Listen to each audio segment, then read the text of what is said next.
from the legends of memory and storage. Crucial brings you the ultimate performance in gaming. Legendary products. Precision engineered. For speed and stability. Crucial Ballistics.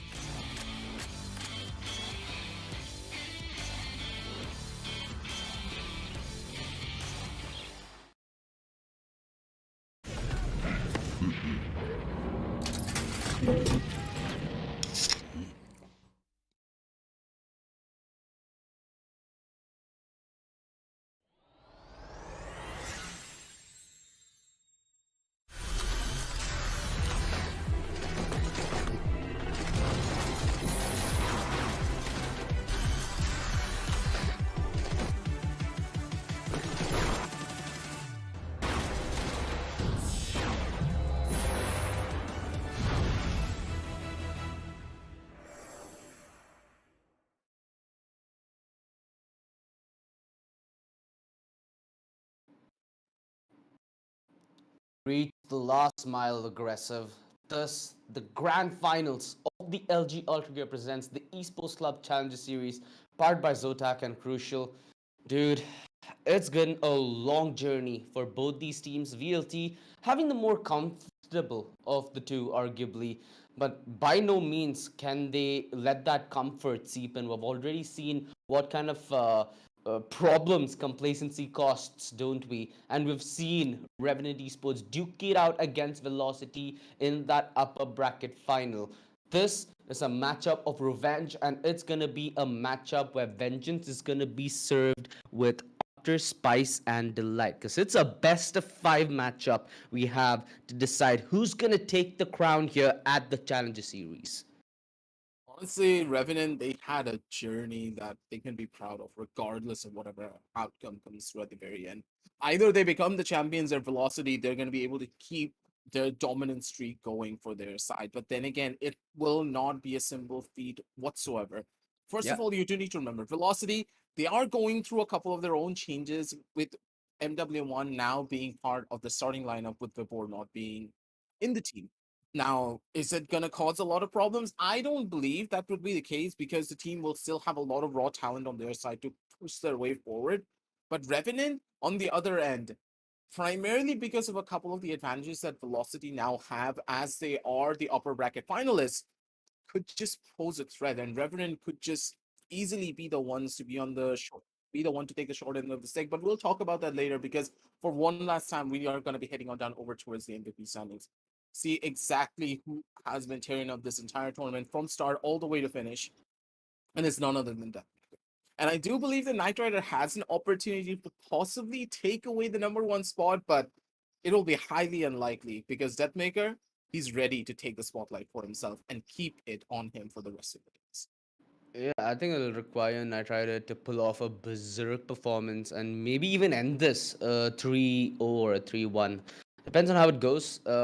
Overall, I feel like with the way VLT have been playing, yeah, Deathmaker has been what priority is in the team, right? The setup, he's the one who's going to be diving in. And like you said, with the introduction of MW1, they have new options now in terms of not only who they send in, but how they send in. They can change that strategy up a little bit and see what variation that they can bring in. Variation's been something that we've been seeing quite a bit in this tournament, but I feel like that's something that's kind of halted for Revenant Esports with the current matchups that we've been able to see. They've been using the same but relatively newer strategy. And let's also head to that brackets to get a better understanding. If you just joined us in this journey, you can trace your path back and understand how much of a revenge matchup this would be for Revenant Esports to be knocked down to the lower bracket and then take on Reckoning, where they yet again proved that the upper bracket semifinal result was pure consistency and performance. Now they head into that grand finals. They need to take this a very convincing three maps of velocity, which already sounds hard. And considering that VLT came from the upper bracket, like the aforementioned advantage that you mentioned, right? They have the Masters advantage walking into this best of five grand finals where they get to decide what two maps are going to be banned. So it essentially is going to be Revenant with a lack of comfort zone in their battlefield. Even pick their battlefields at that point. And Velocity, as we head on down over onto their team intro, they will be ruthless on that regard. This is the grand finals, and even if the players are friends outside of the server, this is their do or die. You have a Yeah. massive prize pool just waiting for you to get picked up, and Velocity, they are not going to be falling short on that one. And as we introduce the team, Velocity, they're one of the few teams that we know for a fact will never miss a single beat when it comes down to their playstyle. When they're on the server, they mean business, and doesn't matter who you are or what you're capable of, they will Yeah. peak you and they will outsmart you in every single time. Exactly. And we've gotten to see a little bit of variation from them in the sense that Right to Ace and Hellf have been a little more fluid with what roles that they choose to approach now. We got to see Hellf on the Sova yesterday, and Right to Ace was playing, the Viper? Something along that lines. But we have noticed that VLT, they recognize the significance that Vibor brought in, and they recognize the absence of what it's like when Vibor is not there, and they've compensated accordingly, right? This I feel like would be the true acid test. This would be true testament to see if that change is working in the right direction and what more could they do with this change. Because when you're going to be playing against a squad like Revenant, who have a very, very predisposed plan as to how they want to execute, how they want to approach the game, these are things that are going to be tried and tested throughout this journey of this best of five. And we talked a lot about Revenant Esports. Let's have them on your screen right now, ladies and gentlemen. These are the underdogs that we expected to make it quite the distance, and they have delivered beyond expectation.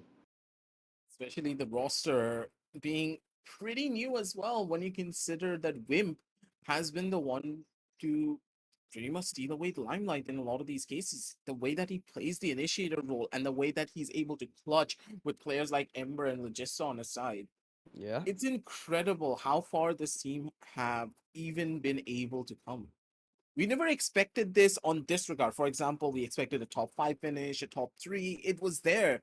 But to reach the grand final stage against Velocity, no less, where they have the opportunity to take out one map away from them, it's insane.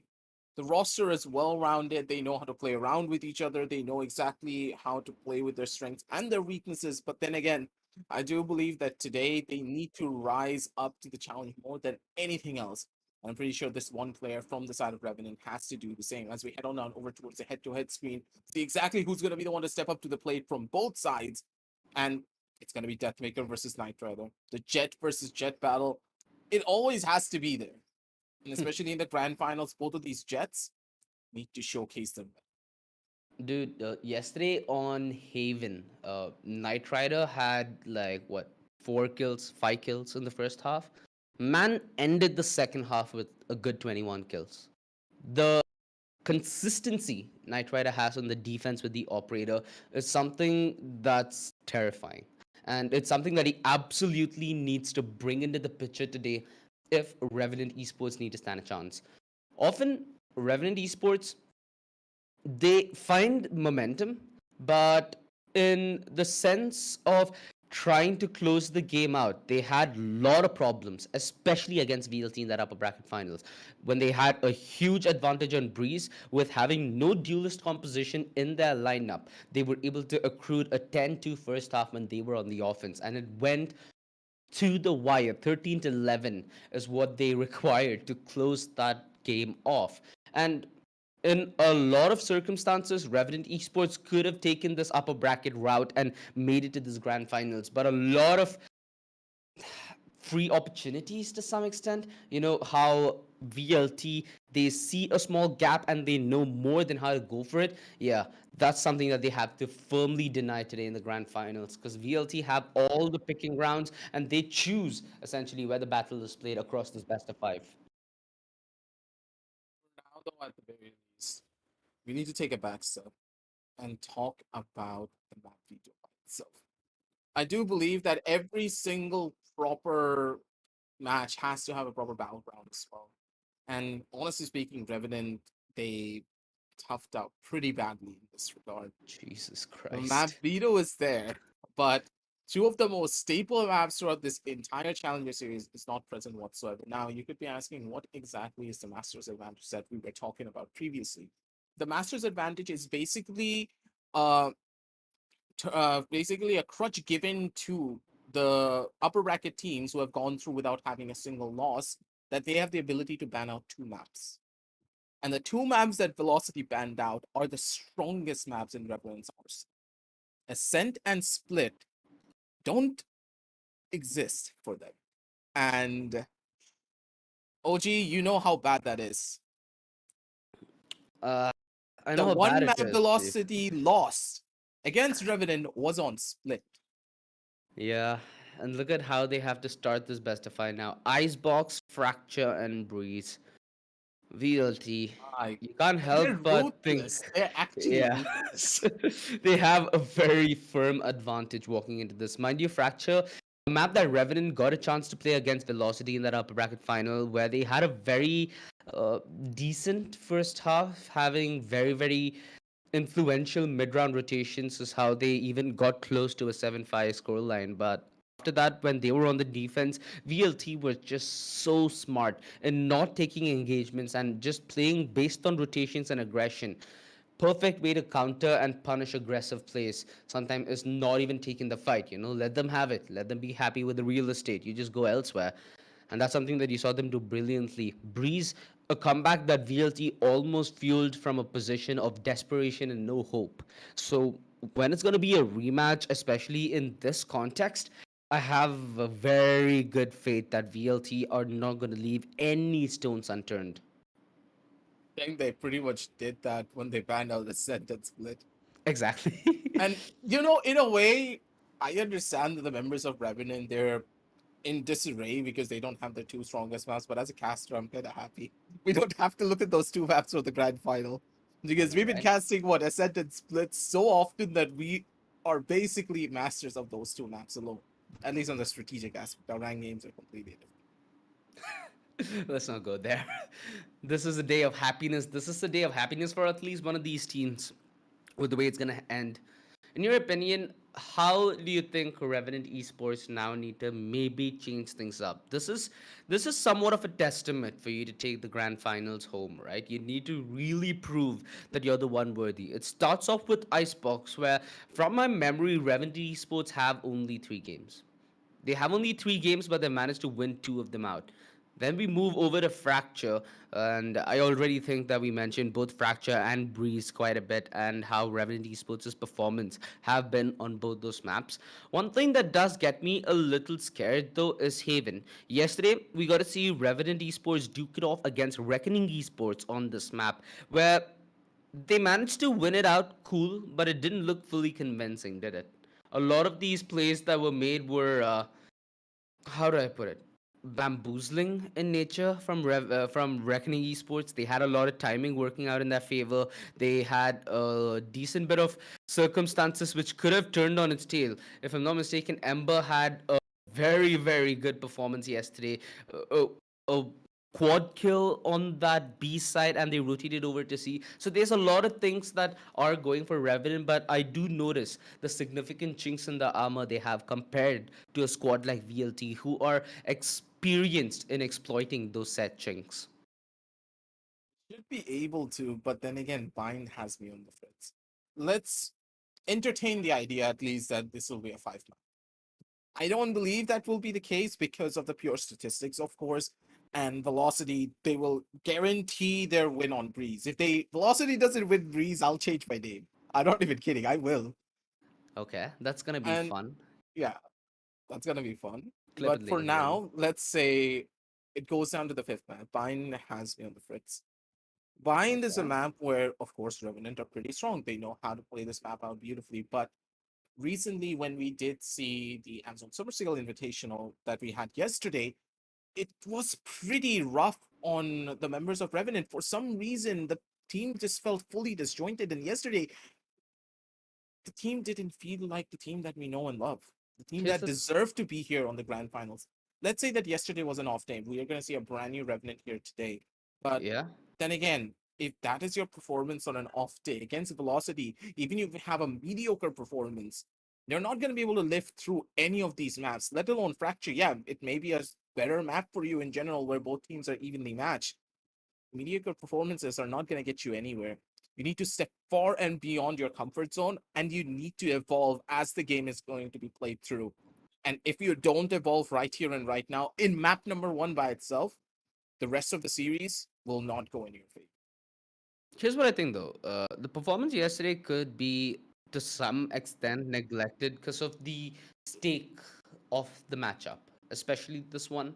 It's a best of five grand final, and if they manage to claw it back to the last decider, that speaks volumes in and of itself, right? That will also put VLT in a position of discomfort to even have that thought that they had one of their strongest map vetoes to start this best of five grand finals, where the first three maps look to be VLT centric. So if it does end up going that entire distance, that'll be more of a shell shook VLT, and that's a position of vulnerability that then Revenant can, maybe capitalize upon. And again, Haven being map 4 might facilitate that, right? Might set that up. In my opinion, Haven, a map where VLT, sure, they have a 90% win rate, but out of all the maps in this best of 5, Haven and Bind should be the two maps that at least provide semblance of comfort for the members of Revenant Esports. And yeah, sure, the starting might be tough. That's the point of this grand finals, right? You play against South Asia's best to offer, and Revenant Esports, this is the marking of an underdog victory. If you do say so, there couldn't be a better story. This has to be that path to greatness.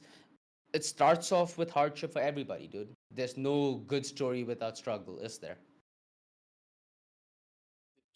Take yourself out of any of the unfortunate situations that you get run into here. Velocity, they're not going to be pulling any punches, and you yourself need to be ready to take all these hits and to possibly retaliate and counter with your own uppercuts, with your own strategies, of your own making, because currently anything that you had previously will not work. This is not a velocity that you can just default your way out of.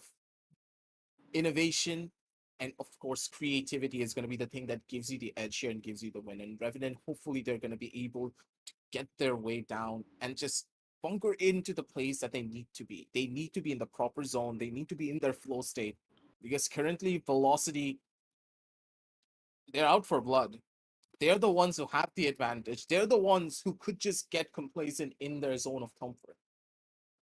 And for now, I think that Revenant, they're going to be banking on that. This is a very strong map veto screen favoring Velocity 100%. No one's going to argue with us on that fact. But the thing is, a team can always get overconfident. Velocity, hopefully their fans and of course us as casters, we hope that this is not the case. Velocity, they need to be on edge and they need to be on guard, because one moment of hesitation from their side alone, Revenant, if they pounce and if they take map number one, this is a guaranteed set that could be fought for throughout the rest of the series. Map number one holds a lot of weight. This will set the pace for this entire matchup. And if Revenant, I don't know if there is a possibility fighting the statistics, which is pretty much what, 70-30 in the favor of Velocity. If Almost. Revenant take this, I think it's all about over. I think we're guaranteed to go down to the 5 maps. And Revenant, they have a good chance of taking this entire win and also the trophy World Championships. And I feel like that's the aspect of this team that's made this tournament so incredibly fun. We were expecting somewhat of an EG finals, right? But Yep, that's true. this dark horse underdog story that Revenant Esports has been able to maintain throughout their performance here in the Challenger Series has kind of made them the, how can I say this? You know how when somebody's winning everything, they naturally become the more hated of the bunch? Not saying people hate VLT, they have very lovely fans, but you'd always love to see a new competitor take the throne. And I hope that for Revenant's sake, that this could go to a best of 5 banger. Although I do fear that Haven is going to be a little hard for them to take out of the hands of VLT, just due to the fact that even comfort wise, it's not that hard for VLT to pull it off, right? Haven is one of their most favored maps. It's one of their best maps in terms of how consistently they can close games out. Yeah, if it goes to the length, I think Haven's gonna be the real part of concern. That's for certain. Haven tests your creativity and of course your bare bones basic, because Haven's pretty much the longest running map that a lot of teams need to have under their belt. This is one map, if you don't know how to play it, you don't really deserve to be in the competitive scene, primarily because of how Damn. integral this map is in general. But you know it's true, OG. If you don't have Haven, at least to a certain extent, under your portfolio, there's no way you're going to be able to survive in this scene. Every single team dry run this map on a regular basis, and the amount of strategies that you can have here is close to limitless. And in that sense, Haven is present. It's a good, strong map because of the history that it has. So both teams, I'm personally going to say they're evenly matched on that regard, putting on the fact that Revenant is not going to be showcasing the same level of performance that they had yesterday. But for now, we need to talk about the map of Icebox. Agent selection is up and ready, ladies and gentlemen. Let's jump on over onto that. Sorry for the long delays. The teams were setting everything up and they were getting back into the zone. But for now, we are going to be heading on down over towards the agent selection screen and see exactly what both of these teams have for Icebox. I think the last time we saw Revenant Esports play Icebox was when they were under the particles of God, when they were under the banner God of God particles. Particles, and Particles of God. That's a that was good name, all the dude. way back in like October. So it's been a while, and boy, oh boy, did they need to pull something out of the bag. We have Knight Rider on that chamber, which I'm very happy to see. Man's been on a tear when he's been not only given that operator, but also given that opportunity, which we've seen him capitalize very well on that chamber, which is why when we go over to Haven, I get slightly disappointed that he's playing the Jet, but at the end of the day, man still slays, bro. Let him do what he does best. Scargod might go for that Sage. All right. We've seen Skargod try to swap his roles around quite a bit. He also does like to tamper with the breach from time to time. This is something interesting, though. I'm interested. Skargod Sage. Something I didn't think I'd get to see today. It will be the case that he pays a lot more of the other agents because Neon on the map of Icebox doesn't really hold a lot of fruit. You're not going to be able to do out much, but for now, at the bare minimum, let's see how the teams are going to be playing with. I don't know, man. I'm taking a deep breath here, and in a way, I'm giddy with excitement, but also a little bit blue as well because I'm sad at this point. We're Aw. going to be saying goodbye to this entire series. It's been a long 1 month of both of these teams just trying to get their way through pretty much thick and thin to try and survive in this tournament. But now they're at the home stretch. They're at the finish line. Just one more series away. 5 maps that separates one of these teams from either taking the trophy or being sent back home packing. And it Revenant seems, versus Velocity, ladies and gentlemen. Let's see yeah, where it goes. look at this hit, though. It seems purely committal. Revenant Esports, no second doubt. Skargod already balling with that wall, right to ace. With that reveal, nobody, however, in position to capitalize as they're looking to box Revenant Esports in. The backline's already closing in, and Logi, the pillar of Revenant Esports, stands strong for the first engagement. Deathmaker trying to close up on him, and considering Wim's got Amaterasu, this puts a whole lot more pressure. Hellfire able to trade it out. It's a 2 versus 3, a doable ask. It requires, however, right to ace to find some results. But she doesn't. It's all gonna be on Hellfighter. A 1 versus 3. The one saving grace he has is the fact that 2 players, in fact all 3, are low to some extent. This double peak though. Thing of death. And yeah, Logi, the triple. Securing the backlines so well. Because as soon as Logi, even if Logi fell, as soon as he does, that's where Revenant Esports start to lose control of that site and control of the fight that they do take. Him staying alive was integral, and Revenant Esports, it was integral for them to win the pistol, and they have. What a start. Beautiful way to start off the game. But then again, you have to give it to Logi to hold down the lurk so beautifully. That flank, I honestly believe Logi was dead. There's no way he should have survived 2 players pushing him at the same time, but then immediately he was able to retaliate. The shots were beautiful from him.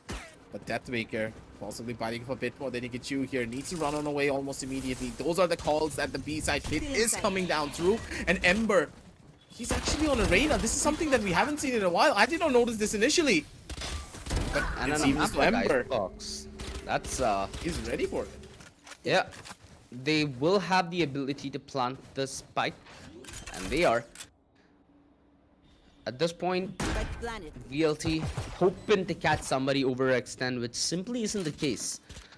A decent bit of discipline displayed by Revenant as of now. They know that this needs to be a trend that continues. Ember gonna be double peaked, and that's a less than ideal way to die. Although the damage that Right to Ace wants delivered. He finds 2 kills, and I think that's all that they could have bargained for, right, VLT? They did a decent bit of damage for all things considered, and Revenant Esports getting the plant 2 rounds back to back means their economy is gonna be a little more mighty. Although this is the chance for VLT to strike back, as they have weaponry now to contest with. The full start side of Velocity. Honestly, I think they're more than happy about this. Positionally, they're in good spots. They're still able to go in for those proper holds. And then again, they got the 2 kills that they were looking for. So, Right to Ace getting those kills is personally one of the biggest importances in my eyes, because the way that the 100 Spirit can completely change the flow of the battle of Scargod. The man just doesn't care. He went through the smoke as if nothing ever happened, and they're still trying to go in for holds. But MW1, the demon himself, is gonna try to go in for those fights. Deathmaker finds one more. And MW1, I believe he knows the position, but could just get taken out if he's not careful. Movement. Beautiful from his part, and Velocity. Stronghold from them. 1 and 2. And with the gun rounds coming into their favor, they get a proper start and a good read on how Revenant are going to be playing the map for Xbox. Knight Rider with an early operator investment? On attack? I love this. Actually, Oh, this God. is good. Yeah, this is something that I never thought I'd see, and I'm so delighted that we have the opportunity now, especially in the grand finals, mind you. Many Foundation teams don't even think about buying this operator on this round in particular. This is a strong investment. Will give them a pretty good run for their money when it comes down to holding the flank or even side entries. Talk about run for the money. I heard we'll run away with the money. They might get broke pretty soon if they lose this round. They give VLT not only the equalizer, but the opportunity to take the lead. So the significance of this investment working out now has doubled. Knight Rider has a duty upon him. He's been a man who's somebody that, Revenant Esports have been able to rely on, especially when he's on the defense that operator sings. But that again is what surprises me. When you're on the offense, you need to have a little more fluidity with the fights that you should commit to. You can't be shy of committing close range fights. You can't be shy of committing long range fights, which is somewhere I feel like at least that Headhunter would be a lifesaver. At least in terms of taking the fight, you'd have an even chance to win it out. And if your rendezvous is well placed, could be the difference maker. Although Ember playing aggressively through mid's able to take out MW1. The Sage out of the question early on. They've lost their healer. They don't have that wall to obstruct rotations, which means there are more members that need to be committed towards mid and less that need to be committed towards sites. Isn't really that good for them now, does it? Ember, though, walking his way up, and look at Knight Rider. This man's already at the B side. He's just chilling there. And now the timing's going to be beautiful. Knight Rider does find one, but Right to Ace is going to be able to find that trade regardless on both the case of Ember. 3 versus 3 on the map, but still, is it favorable? Not really. Logi. That Viper Spit is going to spell doom for the members of Velocity, but still, this kill on the whim could just be the costly one for the Amarasu with the White Swing. Whim, he was not ready for it whatsoever. 2 versus 3, but still very much possible for the members of Revenant to win because of that Viper Spit alone. And that operator, mind you, it's possible for Knight Rider to take this fight at range, although now that Deathmaker has made his way inside the pit, things get a little more complicated. Knight Rider is removed from the equation, and it's all on Loki. His position should be expected, and I think there's just about enough time for the defuse. No, I don't think shit? so. Nope. Just by a second, no. Oh, that was so close and down at the wire. The silver lining. VLT now have their hands on an operator. They have enough money to try and back this one up. Oh, yes, they do. They have proper buys. Yeah, and they got a freebie. Imagine getting a free operator when you're the one who just went in for the buy. You're like, hey, just take it. Especially when you're on the defense, dude. I can't underestimate how much value this adds. Considering Icebox is a map where a lot of these engagements are very long distance and the punish is hard.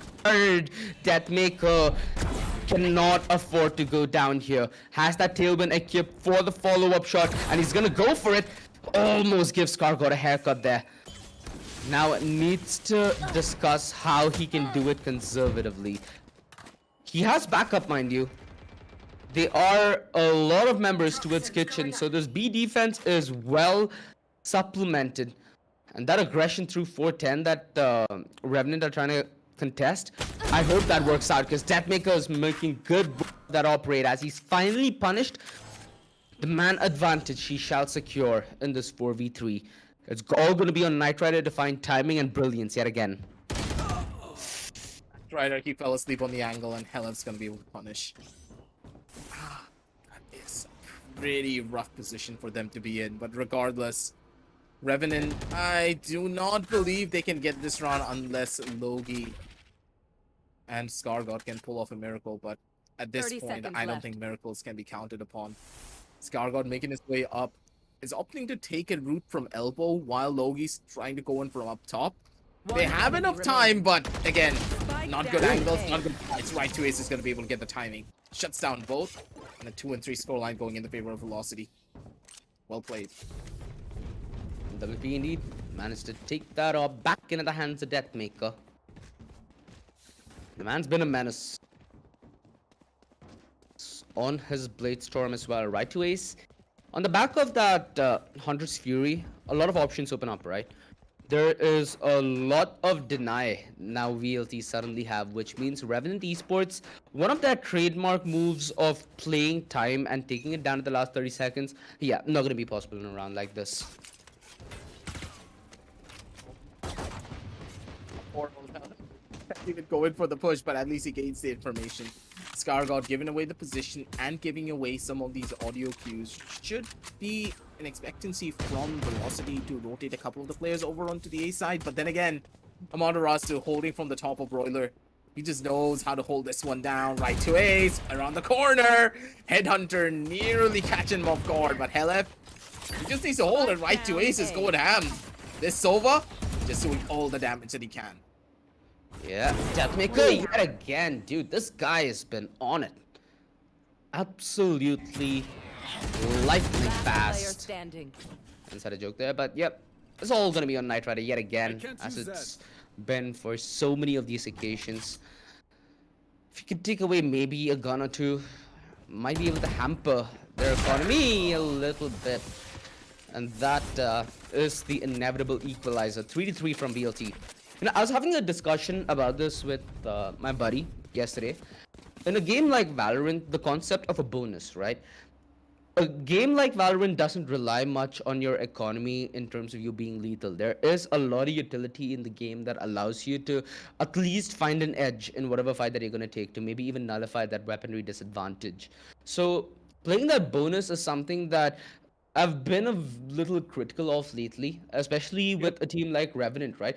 Just to put this in retrospect here, the only reason Revenant Esports are in this grand finals is due to the fact that Reckoning Esports played a couple of bonus rounds and that ended up paving the way for Reckoning Esports to make their way back from the second half. So there's a lot of trend where that bonus round costs you a very crucial round where you let your adversaries build that economy, build at least the semblance of some control where they have vandals, they have utility, and then they go for their defaults.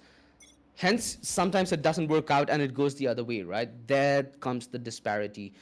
But if ironed out, that could be a means for having a more consistent middle segment of your half. Let it be the first, let it be the second. And that kind of consistency in a game where you have fewer rounds to work with, like Valorant, is gonna make a big difference. You want to play? Let's I agree with play. you there. The bonus rounds are something that a lot of teams have just taken for granted, but then again, these are the rounds you need to go in for buys as well if you are trying to hold. But this is such a dangerous play. Helef, he's trying to use his own Viper's Pit to try and slow this push down for as long as he possibly can, but the members of Revenant, they're adamant of entering down over towards this B side. They have a forward angle and a stronghold, but Deathmaker, he spots on the foot! And Knight Rider, he had no idea the angle advantage working in the favor of Deathmaker, but Silamon Rasu, he's gonna make a meal out of it. Not gonna be able to hold that one down. Gets taken out as well, but still he deals all the damage that he needs to and also gains some information for his team. Rotation is done. Information is given. Now, Velocity, what do they want to do with it? Because MW1 already has a very forward avenue for his own. This aggressive control that VLT have kind of forces Revenant to yet again play the time, boil it down. And that's what VLT are looking for. Deathmaker, expecting somebody to try and exploit towards mid. Although he does anticipate this aggression. At least backs off. The only question is he going to be heads up? Need that tailwind equipped, and now ScarGod, he's left in an uncomfortable position. The refrag's not there. This is going to be crucial. 10 seconds. Timing is off, and Hellfighter buys just a little bit more time. 6 seconds. This is done. They're falling into the hands of VLT's trap, which is for them to play the time. Aggressive. This is Revenant Esports having taken momentum away from them. They're not able to gain it back. They're not able to do anything that at least throws in a little bit of volatility into that round, right? They need that one leg where they can at least get an opening. Let it be something like a late lurk. Let it be something like an off angle that you hold for somebody else's push and you do it all across the map. There are different ways you can deal with this. But staying put isn't one of them. COG, I believe that Revenant, they're taking their time to understand Velocity on this map. That last round didn't look as though they had the proper idea and the proper planning on how to take down Velocity, but they're trying to learn slowly about the way that Velocity are positioning themselves across a lot of these rounds. In a way, Velocity are trying to go in for these type of holes, but again, sometimes it's really difficult for you to even understand and comprehend how to take down Deathmaker in cases like this. This guy on this operator is just peeking. He doesn't even care. Let's just chalk it up to this being a save round for them. It's completely fine. Nothing to really worry about. MW1 is doing his Tarzan cosplay. But looking back at the last round that we did have, yeah, Revenant, they got caught out by the Viper's Pit. They had a strong and solid plan to head on down over towards that B side, but they were not able to play around with the idea that, okay, if MW1 has a resurrection available, they will be playing aggressive, correct?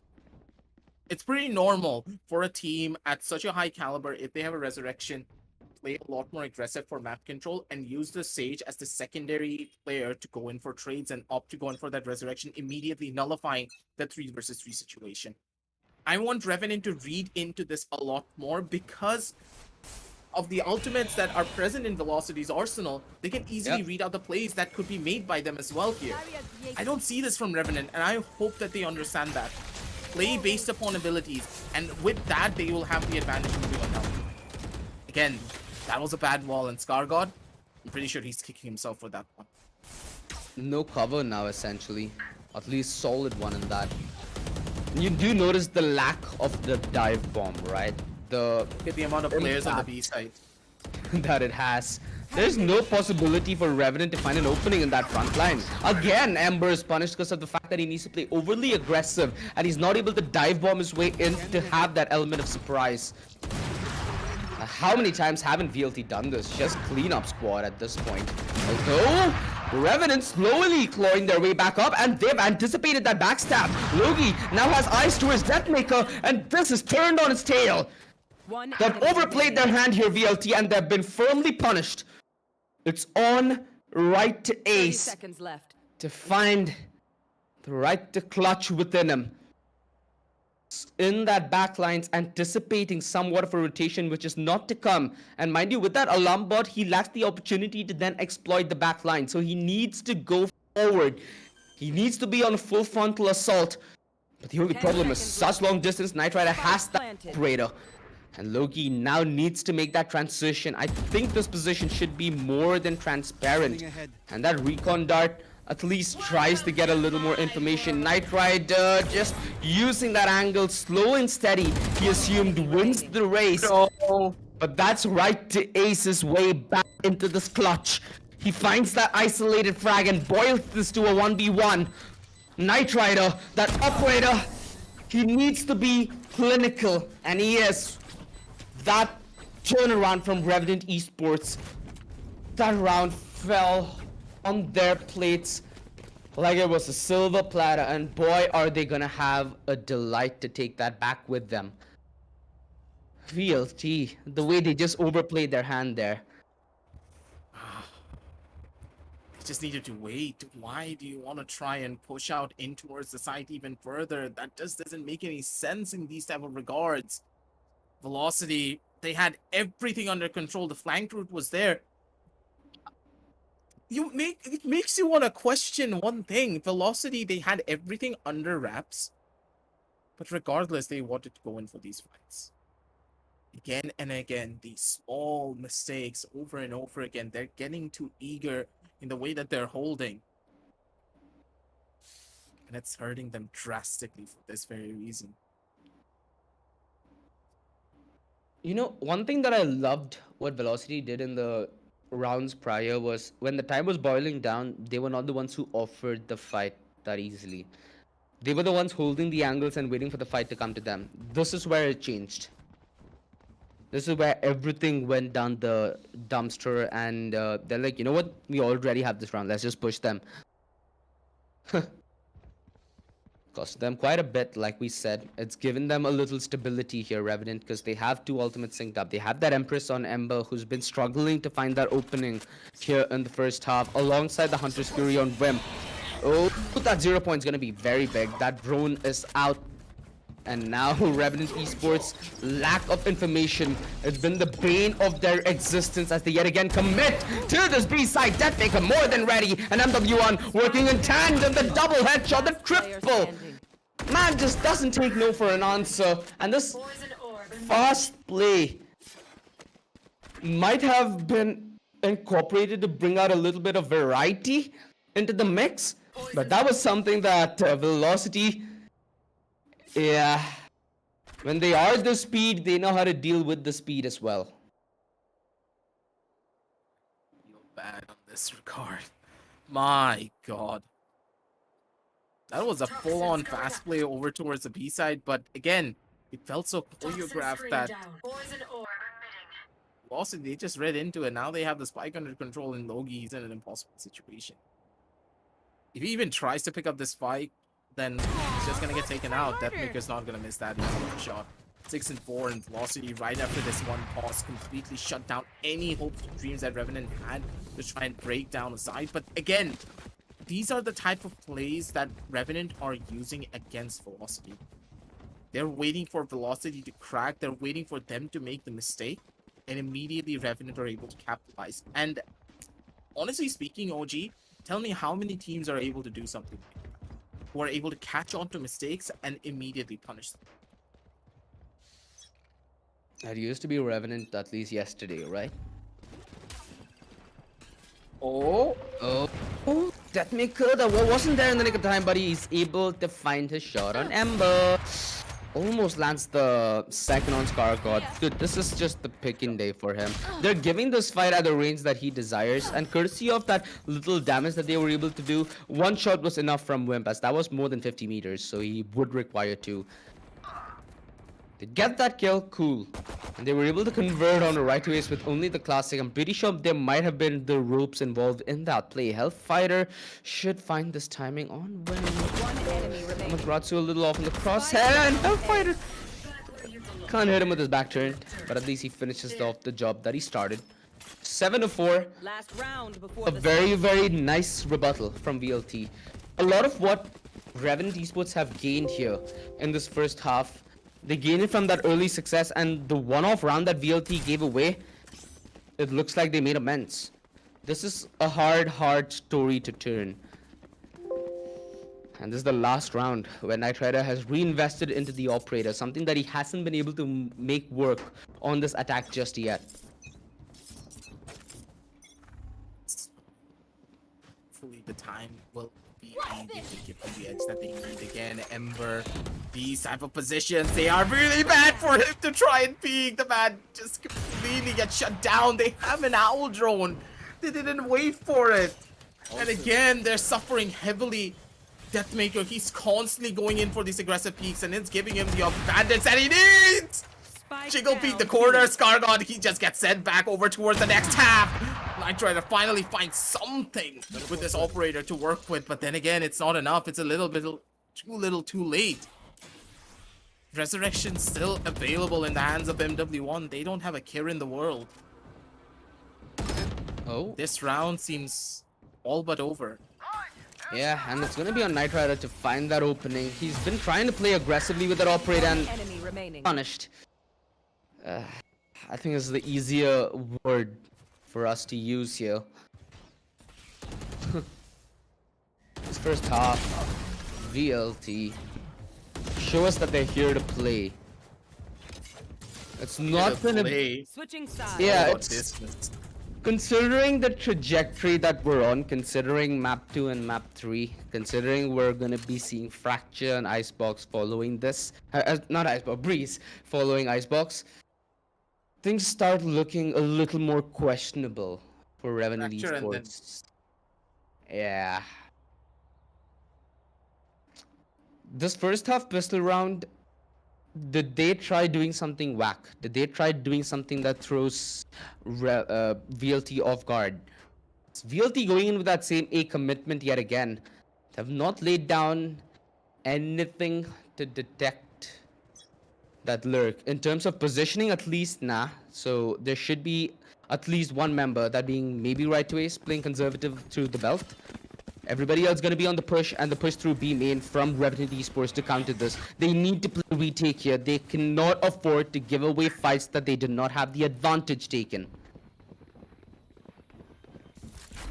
Let's go. He's trying to play for this lurk. All the noise has been made. They know the angles are being completely run over. LFP needs to be beautiful for 2 more, but he's not gonna be able to find out much. Ember gets shut down immediately. Knight Rider shots are crucial.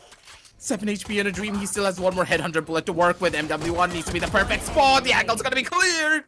He finds it all. And Knight Rider gets shut down immediately. That was such a strong play from the members of Velocity, completely segmenting their players. 2 on towards side and 3 holding for the backstab, because they understand that Revenant like to go in for these lurk plays. They like to go in for these pincer strats, but the pincers never really work out if you have proper trades going in your favor. Velocity, this was a textbook round in the way that they held the side lines, and also how they read into their opponent's plays. And what's the reply here? A couple... In fact, a single sheriff on Ember. They have a couple of headhunter bullets left on Knight Rider. VLT are just gonna be comfortable taking this a little more slower. They can go on the back of information. They can go on the back of not only the drone recon, but also the 0 point to deny any utility damage that they might expect. Although this lurk yet again. Revenant Esports really love getting in your backlines, don't they? And again, Hellfighter in position to deal with it. The quad. How do you do this with a Maybe the Spectre? quad. Hey, it's just a different game sometimes. Chill. Dude, how do you do this with a Spectre? Hell, teach me your ways.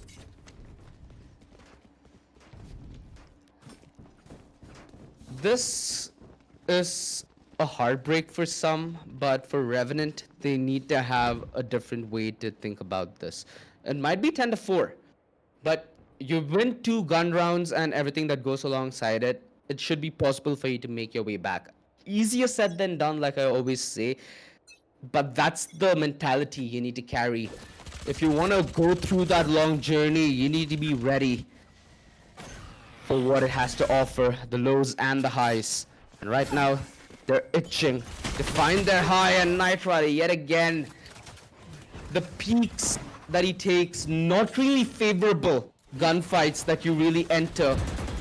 And those are the fights that you desperately want to avoid. You either need utility to help you with that fight, or you need to be miraculously good, which at this server, considering the caliber of all 10 players that we have, there's no way in hell you're getting it.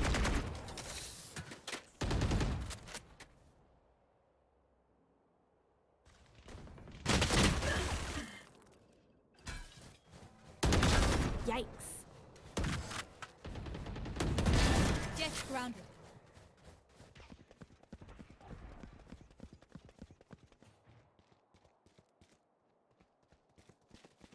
One enemy remaining.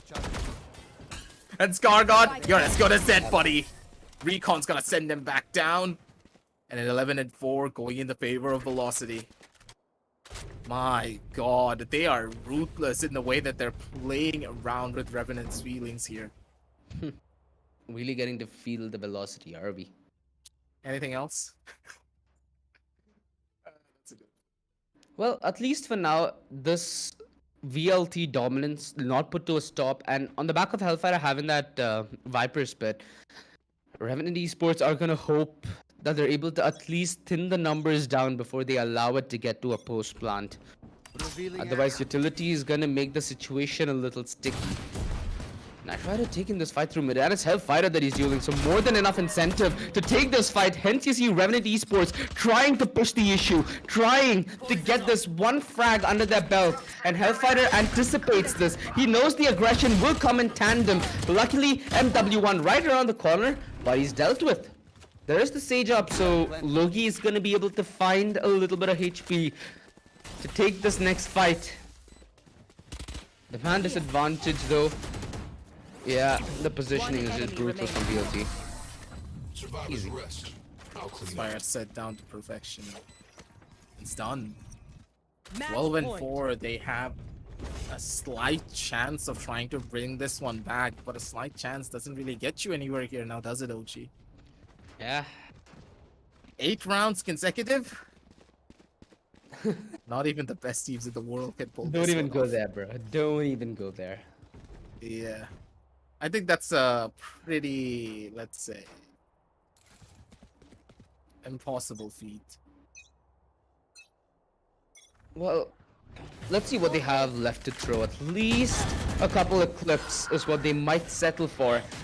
In the greater context of things, this is map 1 of a best of 5, right? So if you're VLT or even if you're Revenant, you came in today with the mindset of this is a marathon and not a race. I'm going to be ready to take the fights as they come Spike down B. and win where I can. Icebox, we knew from the get-go this is a map where VLT have a very, very significant upper hand to play. And hence, the scoreline proving that statistic right beyond a shatter of doubt, although this early loss VLT have faced in terms of manpower, it's a small way back, right? It's a small way back. The only thing is clawing so many rounds together in consecutive fashion without having the ability to lose any.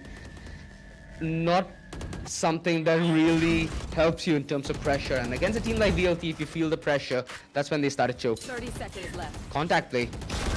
Oh, that's so contact. smart. Oh wait, They know- yo, operator! Ooh, they know that they had to thin the numbers down, and hence they're trying to play this aggressive, and Knight Rider dodging that flash, plays it to perfection. Right to ace was in the barrel of a double peak, regardless of how he won that fight. So they thin the numbers here just a little bit, and Revenant, they win this round, cool. They have that operator on the back of Knight Rider, also having that thought they force. Have the option to, you know, swap that operator around, but not really a jet on this side to make it useful. So at least VLT managed to do economic damage. Less fuel for Revenant Esports to fume this buyback from. They're in a good spot, no matter what situation they're being put into. But then again, 12 and 5, There's still a lot more that you need to try and figure out before you can even have an idea of how to play the following roundups. This timeout is going to give both of these coaches enough time to give their team a little bit more of a pep talk, especially from the side of the Revenant's coach. Scargod, he's smiling. He understands that, hey, it's the first map. It's okay. We need to head on down over onto map number 2 with a lot more of a clear mind at the bare minimum and prepare for that map in particular, because in a way, I believe this map to be long gone. I know I go by the saying that it's not over until the fat lady sings, but in this case, I think I heard her singing as soon as the 12th round. Because Velocity, they should know how to close out a map. One round for them is not that difficult. Revenant will crack under the pressure, one point or the other, and that's where Velocity, they're going to be able to pounce and send us over on Fracture. Yeah. Fracture, at least the map where Revenant have found a little success. At least more so than Icebox. Range Ember, that flash could be easily dodged, and it is. Deathmaker, they're in the frontal position, knew how to deal with it. Cool. They found the trade here, Revenant Esports, which is the more important aspect. That Hunter's Fury, and he's found the initial tag. Knight Rider now needs to play a game of skip rope, which he manages to get out of. Although 11 HP. Really the most ideal position. Scargod on rotation is going to be able to heal him, and MW1 hears every single footstep he makes. Man advantage goes the other way yet again.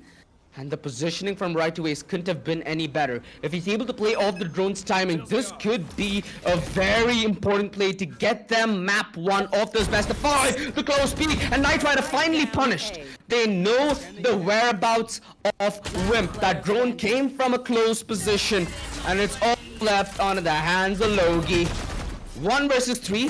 Since the numbers just a little bit, but the HP. A 1 HP clutch. Yeah, in the grand finals, not the odds you want to walk into a fight with, and that is it. Ladies and gentlemen, 13-5 VLT with a show of dominance to start their journey here in this best of 5 grand finals. And I hope for Reckoning's sake that the break that they're gonna get now is a break that they're gonna be able to make great value of. Because the reset that they're gonna need is immense if they need to stand a chance on Fracture, on Breeze, on Haven, and then on Bind. That is the journey that they need to take if they need to take the W here. But at least from the look of things, Scargod's happy. He's having a smile on his face. There are laughs around the voice chat, so you just gotta hope that they're having the best possible mindset heading into this journey. Very much important for them to figure out their weaknesses here on the map of Fracture. Remember what I said previously, that the map of Icebox really is never going to be going in their favor because of the way that Velocity just play it. And in more ways than one at the bare minimum, you saw exactly why. As we head on down over towards the highlights, so we're going to relive all of those moments, highlight the mistakes being made by Revenant, and hopefully they're not going to be making the same mistakes here with Fracture. First of all, I would like to put the spotlight on the fact that Revenant, they were way too stiff in these rounds. The pistol round was a lot more fluid. They understood that they needed to take map control away from Velocity, spread them out as much as they possibly can so that they can take these individual 2v2 or 2v1 engagements. That was just the first round here, OG. After that first round, it felt as though Revenant, they were just focusing on a single avenue and one single fight alone. And I don't really understand why this is the case. Revenant, I understand you want to play for trades, but Velocity will play those trades even better than you can. They're a team whose fundamentals are so sound that a lot of the other squads, even in the tier 1 scene, are afraid of them for this very reason. One very, very fatal flaw that we were able to notice, especially on Revenant's attack, is the fact that they get phased by the slow play. Their timing on when they need to pick up a gear and when they need to make a move is off. And could be due to multiple reasons. It could be due to the reason that A, they lack a dive bomb. B, the information denied that VLT are coming in with is perfect.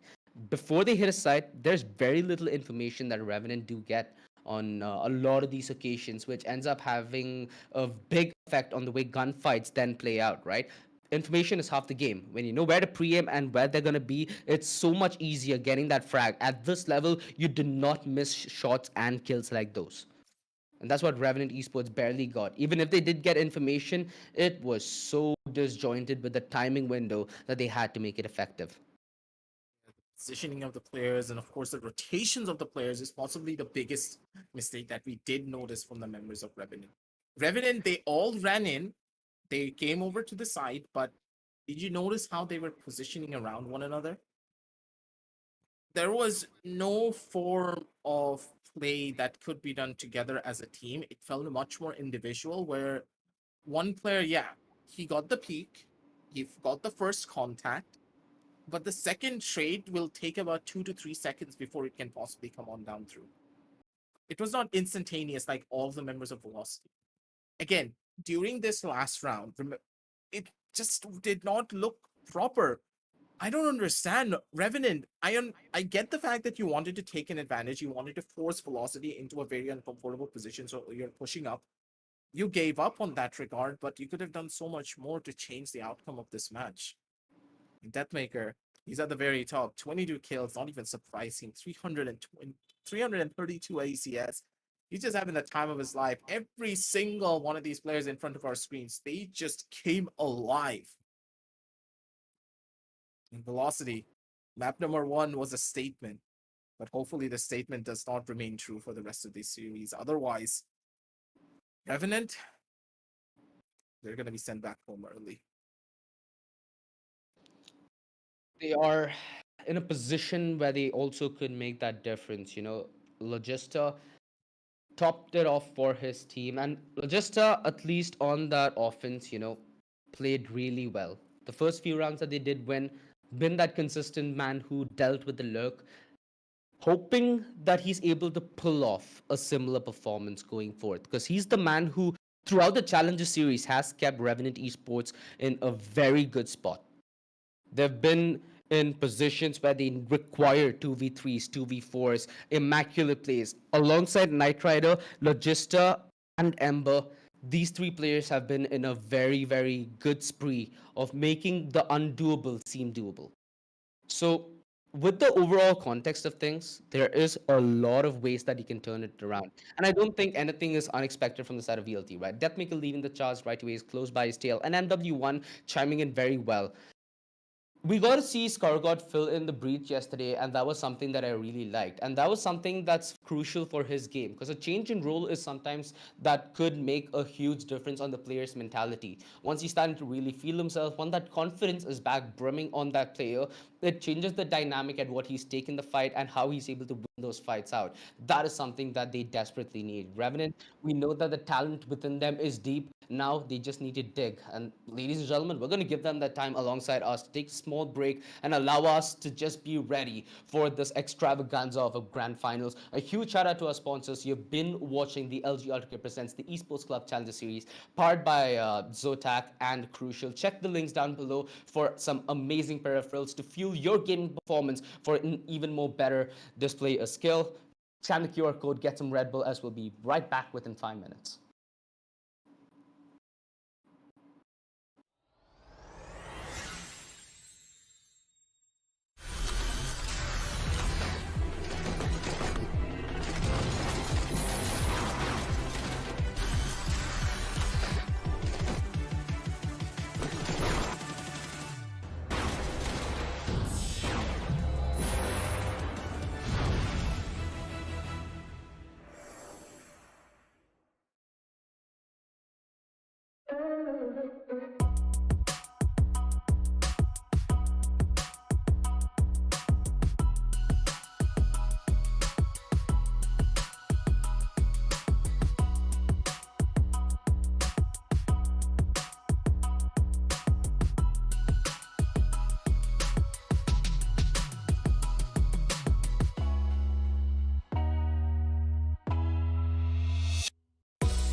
legends of memory and storage.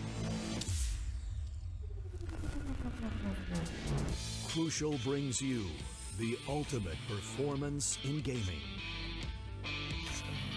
Legendary products. Precision engineered. For speed. Instability. Crucial ballistics.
From the legends of memory and storage.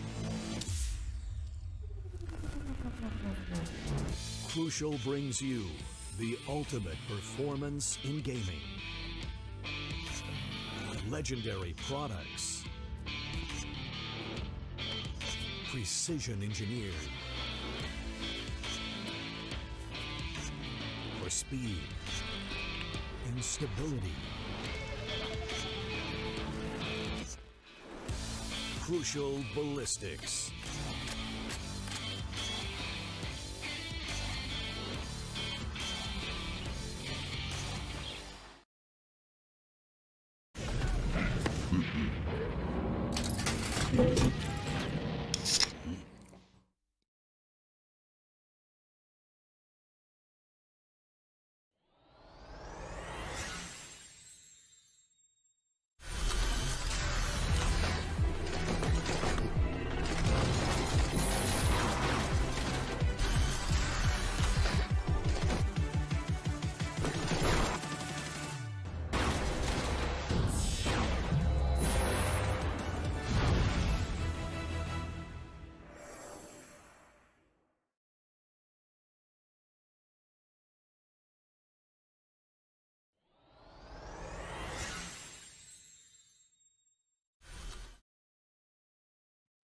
Welcome back, ladies and gentlemen, to the LG Ultragear presents the Esports Challenger Series powered by Zotac Gaming and Crucial. We're now back with game number 2 of this fiesta.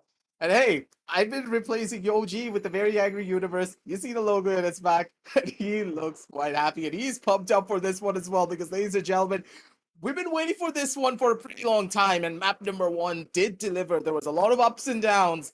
And at the very end of the day, Velocity, they were the ones to reign supreme. Every single time we wanted something to be done, Velocity, they were able to deliver. But then again, from the other end of the spectrum, Revenant, they fell flat on their faces primarily because of the way that they approached the map.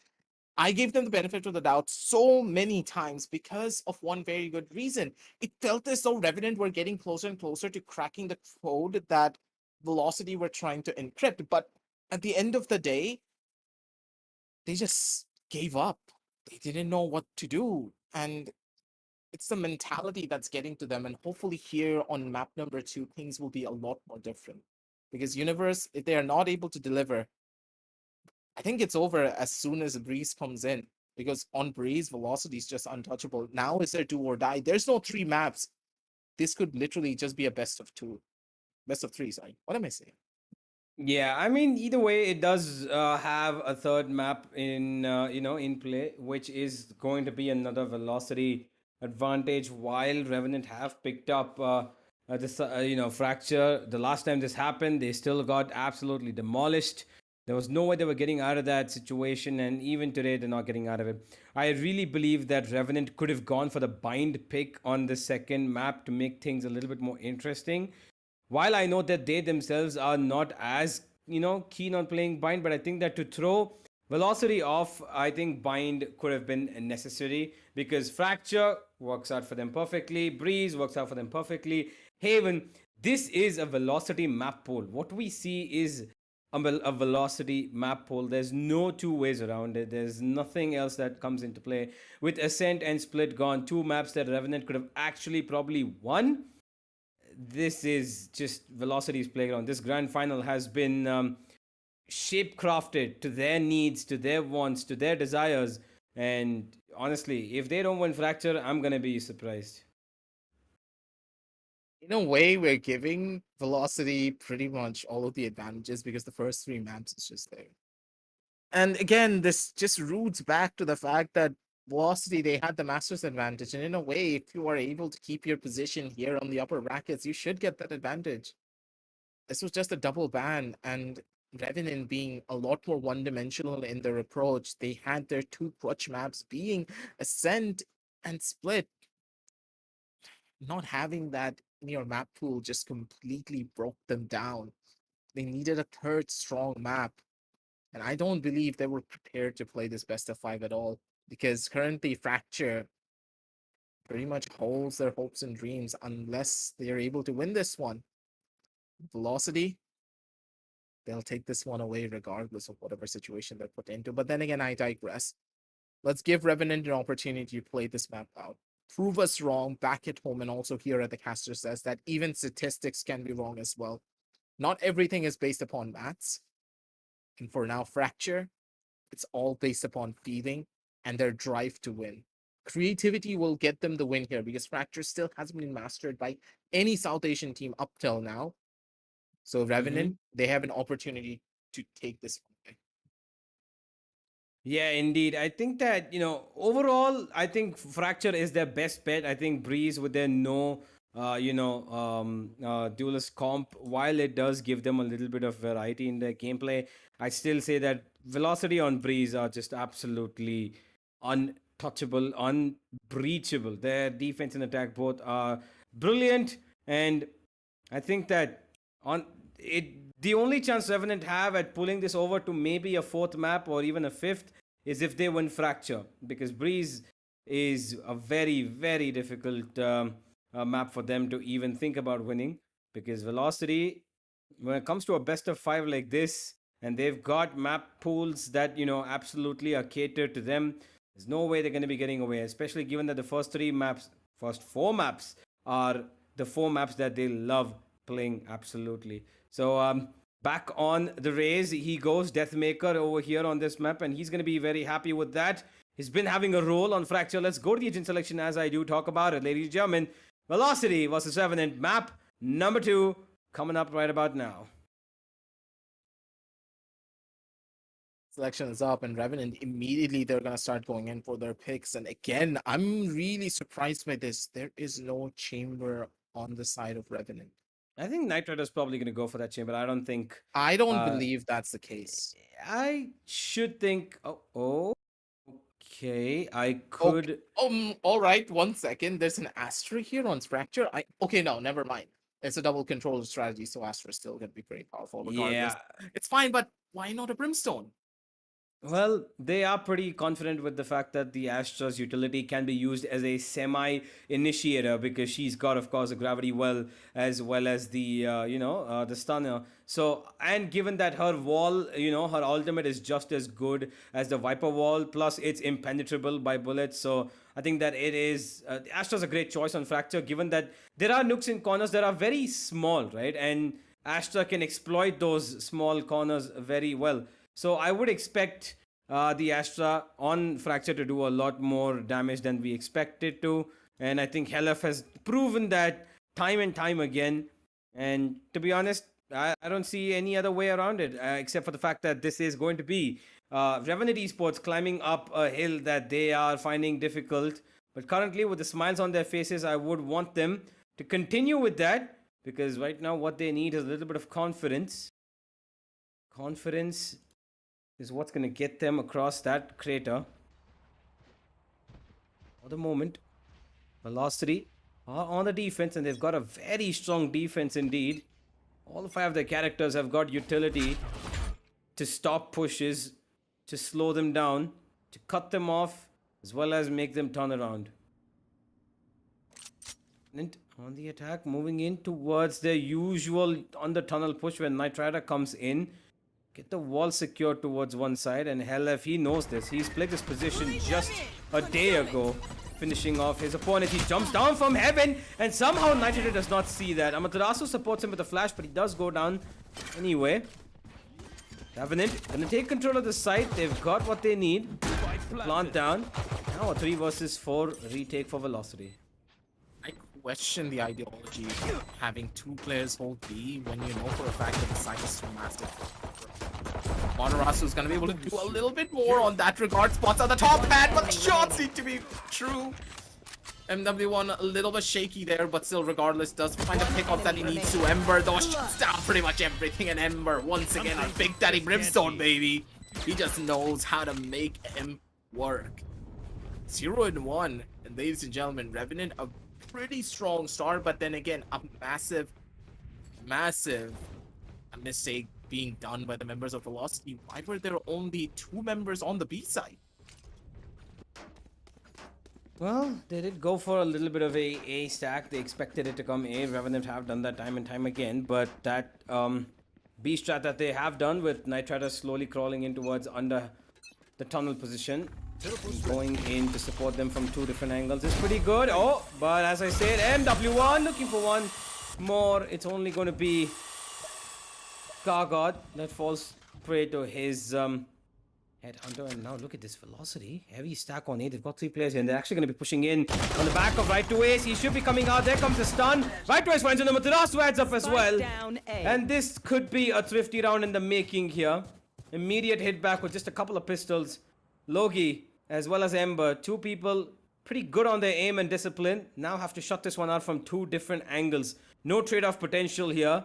But Velocity are playing this a little safe. Right to Ace waiting for that peak so that he can throw up his wall. And Ember now, aware of the fact that it could be any angle that Velocity players are sitting in. There comes one flying out, but it's going to be Hella from spawn to finish Ember off. And Logi, there's only so much he can do, being the 1 man left. 2, 3 different angles, clears out 1. Got 1 more. LF will not fall. That's going to be 1-1 now. And Velocity immediately hitting back on Fracture.